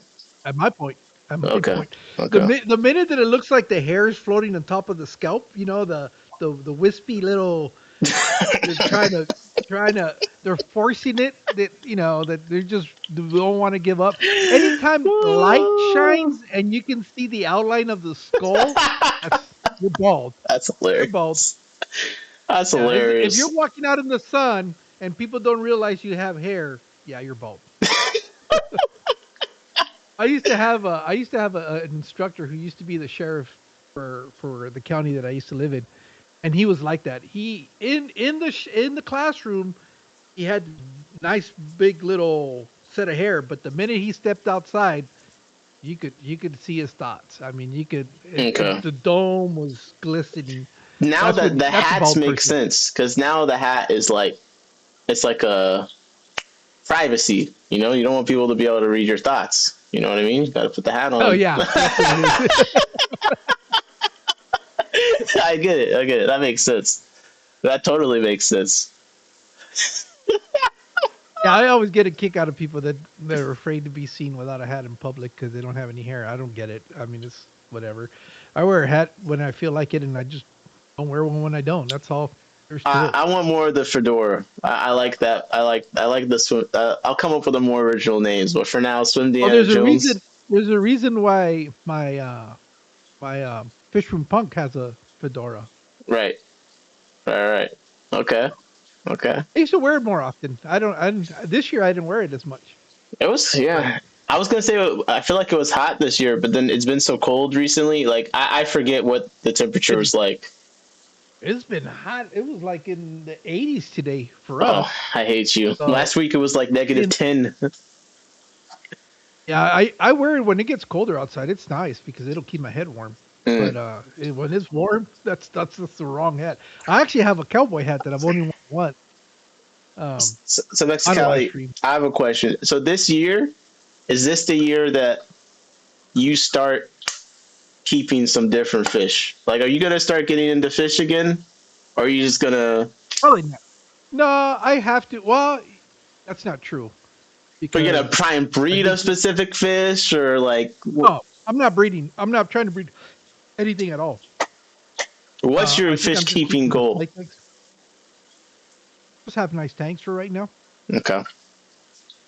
That's it. I do want to. I was talking about changing this one up. Well, okay, that's not true. You see, I just lied because in Again? here I do have some um Neolamprologus multifasciatus shell dwellers, and I think because they've been breeding, and to try to get them out of there, it's a pain in the butt. So what I'm going to do, I'm going to break down that tank as far as removing them from there. I'm going to put them in a tote. I'm going to get rid of the shells. I'm going to use PVC elbows so that I can Mm, retrieve anything that's being that is when I need to retrieve them. Otherwise, it's a whole process to get them out of the shells. yeah. And And this they way, like bury if they they're in, bury them and shit all over the place, and yeah, like they but dig around.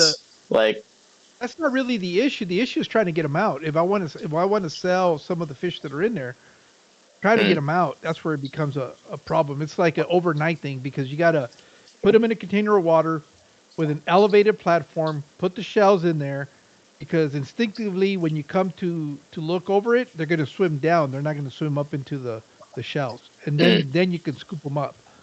Um, so if I put them in the little PVC elbows, if they hide in there, I can just take off one end and, you know, flush them out. And then I can, harvest as many as I need. And the reality is, I want more interaction in that aquarium. There's very little that goes on in there with those fish.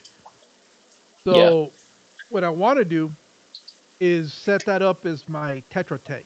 There's a group of tetras that I really want, and I haven't been able to set it up. So I think Jesse put something in the chat, like he said some Ron Bio tetras are supposed to come in tomorrow or yeah. something.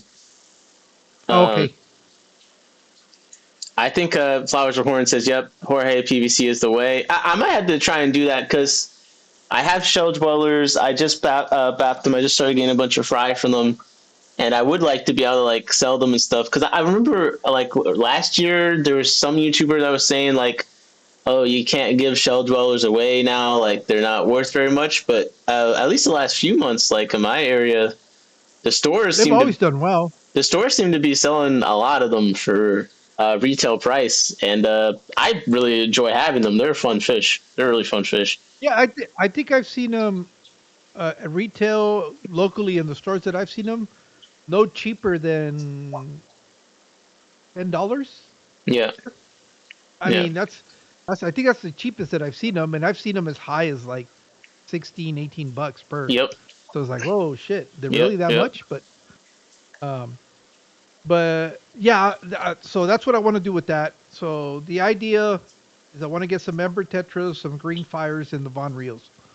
And that's what I want to put in there. And rescape it. Because right now I have a bunch of Blackbeard algae in there, and it's just I need to reconfigure it so there's a little bit more water movement, and just a little bit more life in there. I'm not removing any of the immersed plants that's staying there, but I do want to be able to. It'll probably be a little bit heavier planet than what it is now. No, so that's what I want to do with that one. And I think I still have the Hexagon 90 gallon that I haven't done anything with it. And the reason is because I have to be very careful with what it is I put in there, because I'm not going to be able to scrape any algae off the sides of that thing just because it's so hard to get into it. So, and then it's acrylic, so I got to be real careful what it is that I use to clean those panels, Yeah. because they'll scratch up real easy. I definitely So scratched for a the while hell there, out of acrylic. I thought about doing it, turning it into a terrarium, which I still might, and not even tell my wife, because I told her I proposed, hey, I want to get some green tree frogs, and she's like, what do you want frogs for? Yeah, come on, I was thinking about doing dart frogs if I ever get to the point where I can do fruit fly cultures. So it seems like that's like what people feed frogs a lot. But I don't know. I don't know. I want to do. You interested in vampire crabs and stuff at all? Newts? Come on. I don't know. I haven't looked into them, but I mean, I'm not saying no to them. I mean, it's something that I would have to definitely look at and see. But right now, what I have is I have that one little isopod terrarium that finally, I guess the colony of springtails are really starting to thrive now. Nice. Because when I first put them in there, I thought they had all died, and I was just looking at it the other day, and there's a ton of them in between the layers of substrate. Yeah. Like, yes. That's what's pretty cool. And then so now I have that, and I thought I saw a couple of baby isopods, so it's like, oh, okay, maybe they're doing their thing now.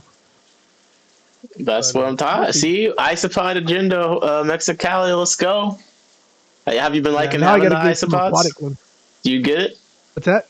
I said, so you've been enjoying having the isopods. Like, oh yeah, I like them. I enjoy that type. It's going to be much better once I start getting more of them in there. It'll be fun, but yeah, it's not a bad setup as it is. See, they say the land crustaceans are so weird, but see, once you try them out, they're cute. It's fun, you know. It's a little different. Now you gotta start breaking the rules. Well, yeah, I probably already am. I didn't put any charcoal in the substrate, so I don't know. Maybe that's a no-no. Put it right next to your 1 gallon betta tank. torture chamber. I'm gonna put it on top. I'm gonna put the 1 gallon tank on top That's funny. and put them in the bowl. Dude, I'm gonna jump off because my computer is about to die. And my phone is Hey, I too. appreciate it, man. It's been nice talking to you. It's been good. Likewise. Hey, All right, man. Take it hey, easy. listen. Remember, we can read your thoughts. So I know. that's so funny. I will remember that. That was so funny. All right, take it easy, man. All right. Let's see. How do I get out of this? Oh, here, hang up. LOL. He said, "Here, hang up." All right, ladies and gentlemen. You never know. I got on not having any plans for the stream. Mexicali fishkeeper, he saved me. He saved my ass, bro. He hopped on. We have a good chat. Have a good chat. Shout out to Jorge. That's my guy. Always a good time. Hopefully, you guys appreciate it. I did pin his channel, so if you're not already following Mexicali, come on, man. What are you doing? What are you doing? Next stream I do will probably be planned. I'll probably have something to talk about. There's some papers to do. We still have to try some of the hydro product stuff. This guy, I want to plug this into a tank soon. Wave maker. My LFS near me said they're supposed to be getting the leptogaster loaches, but I don't know if I'm ready. I don't know if I'm ready for them. But shit, they come in. I'm about to figure something out. So I don't know. But we got some power heads, so I'll have to read up something like that. When's he getting aquatic isopods? Shit, he better pay the tax. No, I'm joking. My CO2's been hooked up actually. It has been. It has been hooked up. Malawa shrimps pre-ordered? What the heck? Let's go. Yo, I'm gonna send the deposit. Yo, let me know. Steve, I always ask Chad for the list of what I've bathed and stuff so far. I don't know if there's another way I'm supposed to be doing it, but that's why I always just email. Whew!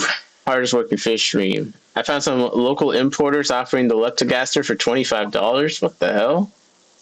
Yo, hook me up. Yo, fuck my local fish store. I'm joking. Shit. Oh, we finally broke 3 hours. We finally broke 3 hours again for the stream. Appreciate you guys. Shout out. There's a couple of different people I haven't seen in here before. Aquarium Domain hopped in here. Appreciate you stopping by. Gave us 2 more names to add to the list. And then was like, yo, who had bald on their bingo list? Man, you had the bald Rolodex going yourself. Come on. Jorge, PVC is the way. Shit. So let me know what you guys want to talk about next upcoming streams. I want to read some papers on fish coming up, like some research on fish. There's some killifish papers, maybe not anything specific as far as like, oh, this is a lot of stuff we've been looking at is like, here's the effects of like diet, blah, blah. I kind of want to go back to reading about some fish stuff. I mean, it can get into like implicate, like some killifish are being studied for life extension studies and stuff like that. But even just when we're reading the Nematoma, the auto papers about their environment and stuff like that, I kind of want to get into some things on that front. Temper said, I sent you proof I don't belong on the spreadsheet. Look, I didn't put you on the spreadsheet. Let me see. Where's the proof at? It's in the Discord. Yo, did Mick... Oh, Mick joined the Discord, finally. Finally. Where did you send me the proof? I gotta go find that.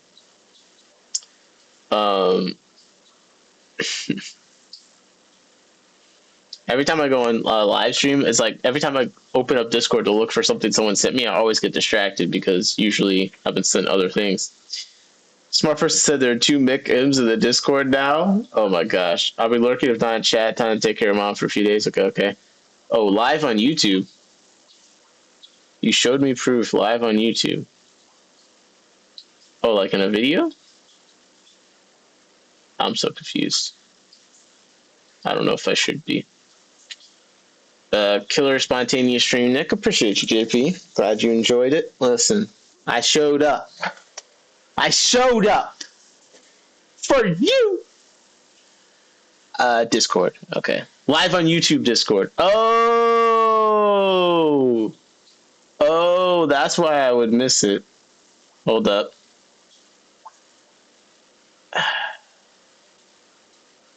What the heck? I'm not live on YouTube. Because the chat channels like don't give a notification. But I'm having a hard time navigating and finding it. Can you put in the live stream discussion channel? Oh god. Let's see.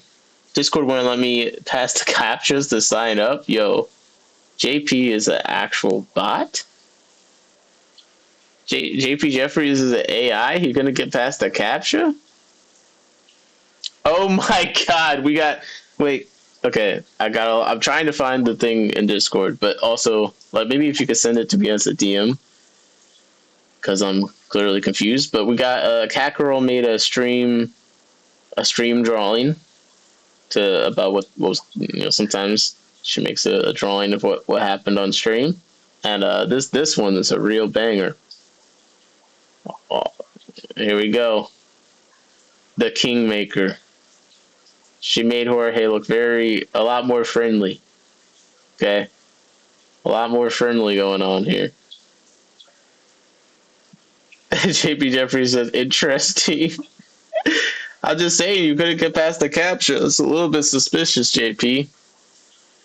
It's a little bit suspicious. I'm starting to have questions. But yeah, here's the stream drawing for today. We got Mr. Bald with Beard himself. MS Paint. She said she drew this in MS Paint with a mouse. Not bad. Oh! Temperate Tanks, we got the proof. Oh my god. I will contact the keepers of the Bald with Beard list immediately. This man is not bald, but he does have a fantastic beard. Listen, man. Those crazy people. Check that out. I can't read a single thought in this man's head. Whoa! I'm not saying he don't got thoughts, I said. Sorry. That's not what I meant. That's not what I meant. That's my guy. Okay, that's my guy. Oh!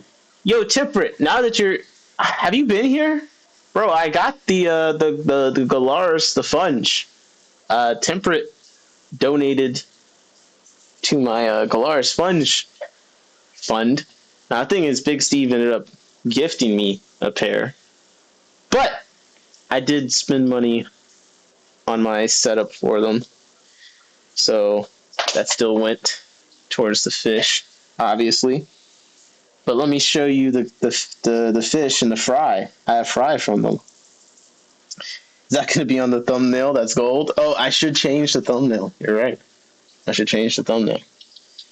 So look, this is Temperate sponsored killifish. Okay, just want to make it known. I did the captures perfectly. It keeps giving me new ones. Did it perfectly, but it still won't let you in. I don't know, man. Sounding guilty. All right, here's my mail. All right, hopefully Temperate, you're still around so you can see this. So here's my main mail over here. And you can see he's looking pretty nice. Now, I saw a Facebook comment where someone said this population, let me make myself smaller so you can see him better.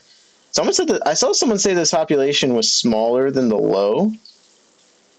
Don't know if that's true or not. I will say that, like, I do feel like the size of Galars, whatever they used to be, I don't see them ever be that big these days.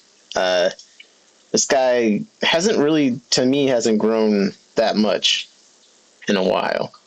So I don't know how much bigger he's really going to get. But I think his tail does have some extension to grow for that trident tail. But he's looking good. And this is this female over here. And they're basically in a 50-gallon which is like a 40 breeder, but taller. You can see she looks very nice. She has very blue eyes, which I do enjoy. And a good amount of spotting in the dorsal. Got a red line in the dorsal fin, too. I do think they kind of got a distinct look. Oh, they're swimming towards each other. So you can see, and they're in there with some Congo Tetras. That school's been doing well for me. They've been laying a lot of eggs. I'm just not doing a great job hatching them. And you can see in the sand, there's pitting in the sand. The killifish, the galaris, they just lay their eggs in the sand. So I got the water kind of softened with this big piece of wood. And I just collect the eggs out the sand. And let's go do an update. Look at the fry from them. Come on. Temperate galaris over here. Let's go. Fun chat, my LFS are smaller than the common, but don't know if they grow big or last next time.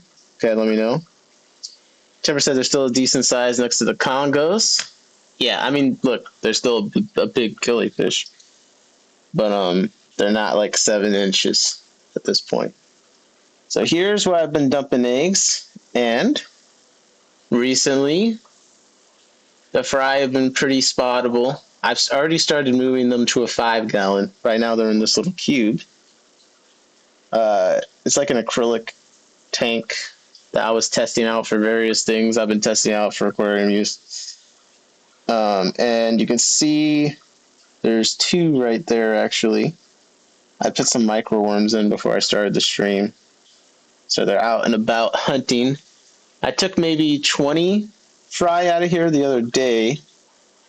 Put them in a 5-gallon. And as with everything, it's like if I can see, every time I look in, I see about 4 or 5. There's another one up there. And it turns out all the eggs, I wasn't sure if they were hatching. It just took a very long time.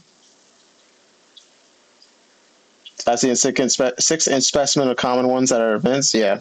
I mean, I haven't seen one that big myself at events, but I haven't been to that many. I've only been in the hobby for 2 years. But I do think that people don't keep them alive that long, potentially, to get to that size. At least where I've been. Anyways. So the trained eye, there's another one. You'll be probably encouraged the fact that I already took 20 plus out the other day, and we're seeing several fry about in this little tank. So I'm pretty excited about it. And we'll just go back so you can see them here. So hopefully I'm gonna have a bunch of these guys soon. And it seems like this location is starting to, like, I don't know if it's a new imported location or whatever. I don't know where it came from. Now, if it's a new collection or whatever, then that might be why I'm having good luck, because maybe, I don't know, maybe the fertility is fine. But regardless, I think I'm going to end up having good luck with them. And at least for now, it's a bit more of a unique-looking Galaris. What temp are they dropping eggs for you? I'll be honest. My fish room, I've had a hard time keeping it warm. Now, they're in a bigger tank, so I think that's helped. But I would guess that this tank, when I check the temperature, is going to be 68 degrees. Oh, shit. You know what? It says the tank is 74. Now, it is a bigger volume of water. And I've added another space heater in here. So actually, the room is a lot warmer than it was. But I would guess that up until now, it's been 68 degrees, because that's what all my tanks generally are. Or generally were, before I added the second space heater. So yeah, they're looking good. I think the thing with Galaris is, yeah, when you're just able to keep them healthy and alive, that felt like an achievement alone. So starting to get eggs from them, I'm pretty excited. Do I have live bearers? I do have some live bearers. But yeah, a lot of my fish have been in 68 degree temperature recently. And then here's my bigger group of Procatopus, which I've fallen behind on a little bit, but I still got groups. So this is a group I just moved to the 10. I think I need to clear out one of the 20-gallon low boys, and if I can put fry of the Procatopus in those, I think that they're going to grow really fast. I think I just got to give them more space. But when I put these guys in the 10, they started getting their... I mean, you can see the color coming in on them. They look more like normal Procatopus. I've seen Procatopus this size in a store before, so it's not too bad. But I'm having issues. My main tank Procatopus actually lost one or two of the adults, and I'm not sure what happened there. So I've been doing like a water change on that tank every day because I don't know what's going on. Any Congo Tetra breeding? So I'm not really getting great hatch rates on the eggs. You're gonna have to. This tank has been foggy for a long time. I need to change. I need to get a finer filter, basically. But that's a Congo Tetra right there. So I get a couple. There's a couple Congo Tetra juveniles in this tank, but my egg hatching has not been great on them. It's not been great. Pseudomago luminatus has been doing better for me. I took like 12 of them to the club meeting today. So there's a good amount of them that was in there. And then I got another tank over here with these are more luminatus. And here. Yeah. Yeah. These ones are a little bit smaller. But if you look under, you see there's a good amount of them. You just need an HRB with some poly that you just move around. Well, I think I'm gonna SVC. Oh, these are some riverless. By the way, SVC made these German. He has his German breeder rings. I think I'm gonna use them as egg collectors because he's gonna make it so you can hook them up to his egg collectors he designed. I didn't know if these are fire ring Daniels. I didn't know if I really liked the German breeding ring before. Now I really like it. I like the way he designed it. I think he's gonna improve on it. But I think I wouldn't use them for fry. I would use them for hatching eggs for the most part. So I got this one set up in here. Excuse my table I was using for my computer. I got this one set up in here. And I'm probably going to hatch my Gardnerite gold eggs in here. But what I like is I could just put some Daphne or something in there, which I've done. And then in a tank like the one we just saw, that would probably clear it up. You could see that RoboCop's really like hanging out on the bottom of this. Tanks are fire. Appreciate you. There's a lot of work to do. Most of my tanks are pretty embarrassing, and I wouldn't want anyone to ever look at them. But some of them are starting to get a little bit better. So if you look in here, I finally got the auto collector to kind of work. I don't think you're going to be able to see it, but there's a couple Congo Tetra eggs in there. So, I'm working on it. There's more fry of more things right now, but not as much as I want. But getting these Daphnia numbers up is really going to help. I'm not going to lie. It's going to help me with a lot of stuff. But I messed up. When I left the house for a few days, I didn't leave the screen water on. And they definitely killing me. I need to get it together so I can get these other Procatopus going. The other species I have. I'm just so scared of losing them that I don't even want to move them to a tank I could properly breed them in. So right now they're kind of in this tin that I'm just like holding a few things in while I figure out where I want to actually breed them in. But these guys, I mean, they have such nice fins. I got a couple fry from them, but I really got to get moving on that. But I'm trying to pick the things I think I can make a lot of, and I had the one species of for catapis. So like, I'm scared to start making a bunch of other species because I've already almost mixed up so many killies. Ooh, Mick, you're gonna love this. Mick, look at my Tentacaric Candidae female. Come on. She's been super yellow the last week. It's raining all week. I'm really hoping that they try and lay eggs again. And look, in the back, the male is just like, it's by that cave. That's where they laid eggs before. I've been feeding them a lot. I've been feeding them quite a lot. And this isn't even the most yellow that I've seen her. I'm gonna put some Daphne in there real quick. Because I just want you to see. I think you'll really appreciate it.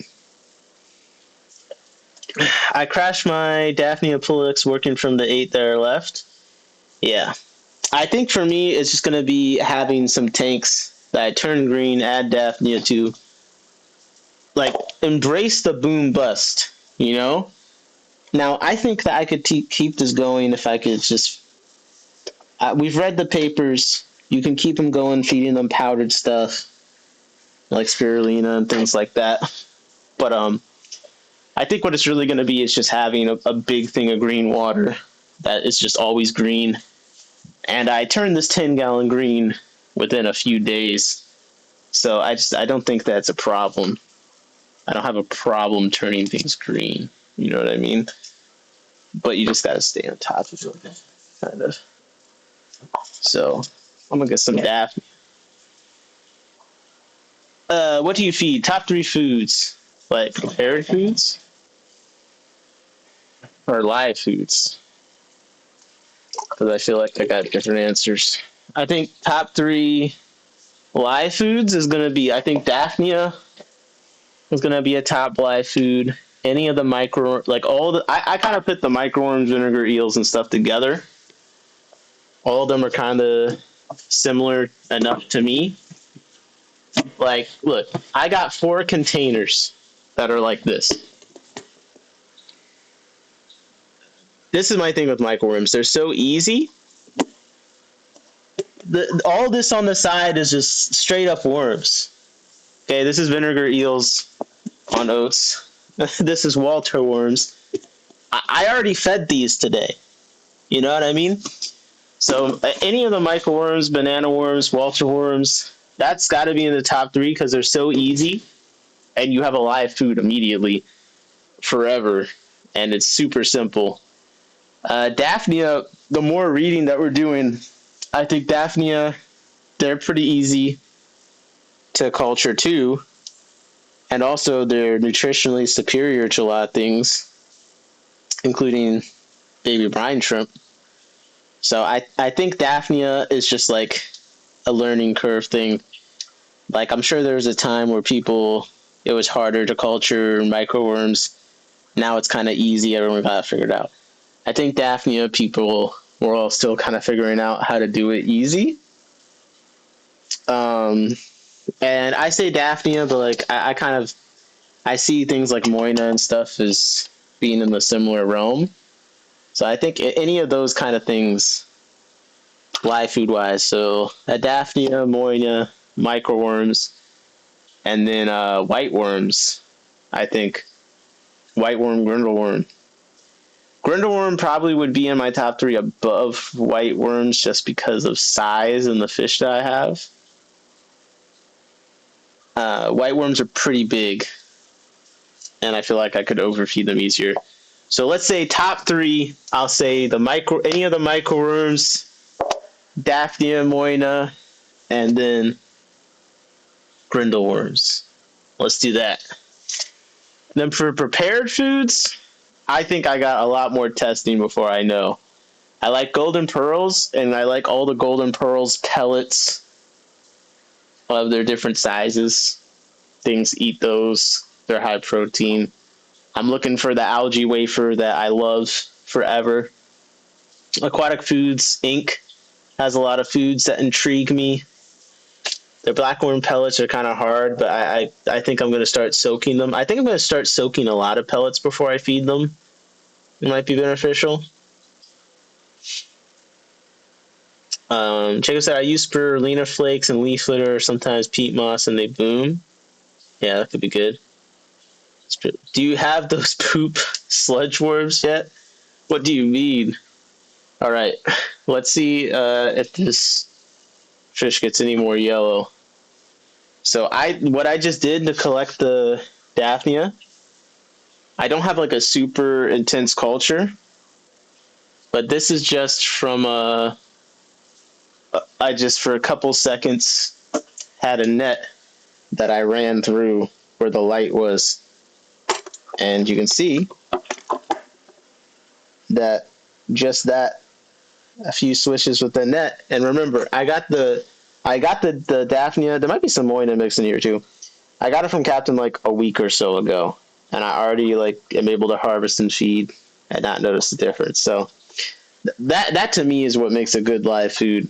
If it's easy as hell to just have enough of it, especially if you have good prepared foods, you might not need infinite live food. You might just need it to be easy to harvest and then have enough to feed a couple specific projects that you're working on. And that's why I like the Daphnias so far. Tubifex worm. I have some small little. I feed some worms that are in like the detritus worms. They actually get in groups big enough for me that I can feed them like a live food culture. We're gonna feed this Daphnia. Master Brew, my club use yeast water with ceramide. Yeah.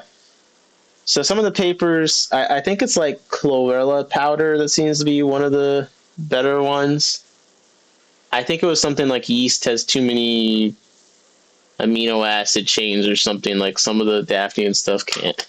Now, I gotta be honest. Sometimes I do wonder about if I should be more worried about overfeeding these guys, but I don't know. They always say feed fish a lot. I want them to breed. How many tanks do you have? I don't know. I stopped counting after 20. Are you located on I'm on the East Coast. I'm in Maryland. I'm in the Baltimore, Maryland metropolitan area. But to me, I feel like she's getting... I think she's got some eggs ready to go. But yeah. Yeah, now you're seeing... Look at that. Look at how yellow. And she's plump. She's getting plump. So I feel like with the rain and stuff, I'm really hoping the eggs again, and at this time it works out.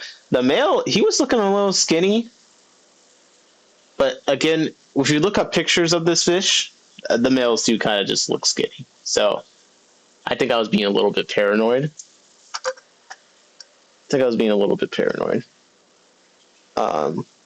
He's looking good. This tank, this is a 5-gallon, and all that's in here is blue shrimp, this pair, and then one Australebus nigroprinus male that I've been growing in here. He kind of hangs out in the back for the most part, but I think he's just about big enough. I have my female. I lost my main male from before, and all my fry were belly sliders, but I managed to get one good male. So now I have a pair again, and I'm going to put them together. But yeah, I'm really happy with how she's looking. I've had a lot of bad luck with things being cold, and just I lost some fish that it's just painful. Like I lost one or two of my main breeding for catapis. Like I don't know. I felt uneasy. So this would be a really nice thing to work out for me right now, since I've been keeping them for not too long, but she already laid eggs once, so I'm ready for the next attempt. For grindleworms, my LFS uses a human baby powder food up to 10 months. All nutrients controlled by heavy government rules. Yeah, I think there's some baby foods that I need. Ooh, come on, let's get the side view. Oh, let's go. Come on. Bro, I want to breed these guys so bad because I want like a 40 breeder with a colony of them. Like, this is a cool ass dwarf cichlid, man. Like, this is them in a 5-gallon, and it doesn't really look that crazy. Like, they're super small. They're super small cichlid, you know, in a tin, probably perfect. They've had eggs. I haven't had them with fry. They're not as aggressive as I thought they were going to be. I read some stuff that maybe they're a bit more aggressive, but yeah. So I think she's definitely. Nick said she's ready to spawn. Do you have older cones? I got some leaves and stuff in there. I'll probably do another water change tomorrow. I've been changing the water on this tank quite a bit, and again, my water is my TDS is like 40 to 80. So it's already pretty soft. So usually just adding some botanicals does work. But I also have the Rubios tea that I've been adding to some things. Oh, heck yeah. Come on. So a little bit of chasing going on. I think now, especially now that I've got the room heated better. Yep, checking them after spawning. So she doesn't attack him like mad. Yeah. Last time when she had eggs, this is like a pretty thick. That's why I have it like this at the cave here. The back half of the 5-gallon is just all like the thick needle leaf and stuff like that. So he kind of just hung out back there. That's why we haven't seen the one killifish, because it's just back there. Sunny, what's up, Sunny? Zebra Aquatic said they look gorgeous. I hope you get tons of fry. I appreciate it. I hope I just get any fry would be very much appreciated. I'll take whatever I can get. Take whatever I can get. I did collect a bunch of eggs from the featherfin killies. I feel bad. They're in this tank. It's a little lower. It's a little hard for me to watch. Also, with the jelly bean tetras that I got from Jesse, there were some contaminants in there, although kind of a happy accident. You tell me what you think, Mick. I think it's probably just a normal Normani lampi killifish, but it's kind of a happy accident because I think that it's turning out to be a pair of them. I have to try and spawn those, but the jelly beans, I gotta put them in a tank. Saying the guy with the best chromosemian pick on YouTube. Those dwarf skitlets are pretty. Thank you. North Club Auction is going to pick up some Opal Borelli. Haven't had them in a while. There's usually a couple pairs. Yeah, that would be a nice one. My Pisto, I don't even want to talk about my Pisto journey. I've just had the worst of Pisto luck. I think the Agazizi Elixir have fry, but the tank that they're in, I'm just never going to be able to see them. Now this is going to be fun. You guys remember this. So I got some long fin green dragon pleco juveniles today from the club. I got 4 of them for 15. I'm pretty excited about. And what I've noticed with the plecos, they're amazing at, like, one, if you put a small 1 or 2 small plecos in a tank with an only plecos, they grow so incredibly fast. It's actually insane. But 2, this brown diatom on the side, 1 pleco cleared like a 40 breeder of that for me in like 12 hours. So I'm excited to release these guys in this tank and just come back tomorrow and see it totally clear. That's going to be pretty satisfying. I'm not going to lie. But yeah, these lamp-eye Achilles. I do like the blue eye.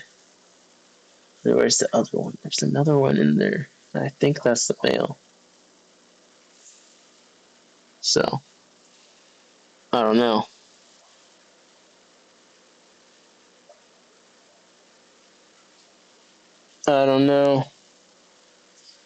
Alright. Well, I need to do my final water changes and get to bed.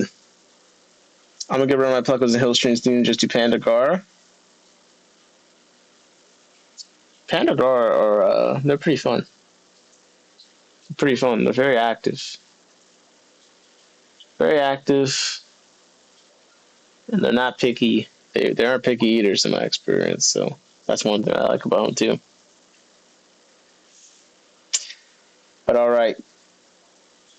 I like my Wabba Monster, how you say it, but now it's always hiding. Mm. There was one of those in the auction near me. It looked terrifying. Thanks for awesome stream, Nick JP said. Appreciate you. Appreciate you. Yeah, I'm going to head off. It's been a good time. Hopefully, I'm hoping my my luck in life and fish keeping kind of improves. I've definitely... Well, I haven't been home, so that's probably why I haven't been streaming. But definitely, it's a challenging period of time in fish and otherwise, all at the same time the last few weeks. So it's been hard to stream just because there's so much. There's just been so much to deal with. But I've enjoyed the stream. I'm trying to stay in the groove of things. The Daphnia being here, that's really nice. That actually. That would be huge if I can consistently have Daphnia going, and we're gonna keep rocking and rolling on stuff. Hopefully, I can finish some videos soon and make good on my promise for being a better YouTuber for the year. But we're still the hardest working fish stream, and it ain't even close. All right, so we're gonna at least keep that up, minimum. So, with that being said, appreciate you guys. I'm gonna head out. Feel free to harass me in the Discord. Mick, Sunny, Aquarium Authority, JP, Temperate, Mexicality, thanks for holding it down. Sunny G, Jesse, of course, Jacob, my guy, hope you're doing well. Starren and Co., thanks for stopping by. Yep. Mick again, to Platypus, Big Steve, Flowers with Horns, Aloha, Beto, couple of fish. Oh man, oh man, oh man. Aquafunk even stopped by. Justin Turner, we're going to have to link up. Let's talk about the swaps. Let's talk about how to run some swaps. Flash's Fish Tanks was in here. Even Bomba stopped by for a second. Some Marshall 2007. I see you, my fish tanks. Aquatics stopping by. What's up? Maven, of course. 186. Ross Baltimore. Glad to hear that some breeding stuff's turning around for you, man. Sage Cave Wonders dropped by. Ben, gotta go get that fish tank. Also, he knew Jorge was trying to mention Simply Better or whatever. So Ben got some ball knowledge, low key. Ani K, of course. Mick said Ani K was here. Yep, Ani K, of course, stopping by with the new PFP. And Marshall is still in the chat, letting it be known. And look, if I missed you and I'm reading the names as I scroll up, make sure if you put your name in there again, I scroll back to the top. I'll make sure I do my due diligence. But that's all I got for now. So I appreciate you all. Jose, of course, in the beginning with the 5, and Johnny Best with the 5 in the beginning. Thank you for supporting the stream. Look, I'm not a content creator. I'm like, the money makes it possible. It's paying my electric bill, but actually, it helps a lot with the fish costs. It does help making the stream something that is like I know is providing value. It's very much appreciated, and it also means that I gotta actually work to make the stream good enough. So if people do happen to give me any money, I don't sit here feeling like an asshole because I've wasted. They just wasted their money. So look, we're gonna keep trying to keep things going and making it work good. Cat Girl too, of course, with the stream drawing, which I'll post in the Discord. The stream drawing. So yeah, look, that's enough yapping from me. If you watch back, if you're in the live but you watch back, have some extra thoughts. You're watching on Replay Crew, you have some thoughts. Please put your thoughts throughout as you watch. I love it when you guys do that. And then also anything you want us to stream about in the future, I always like to look to what you guys want to hear about. And if I actually want to talk about it, then I will, but no promises, okay? So, this is my tanks.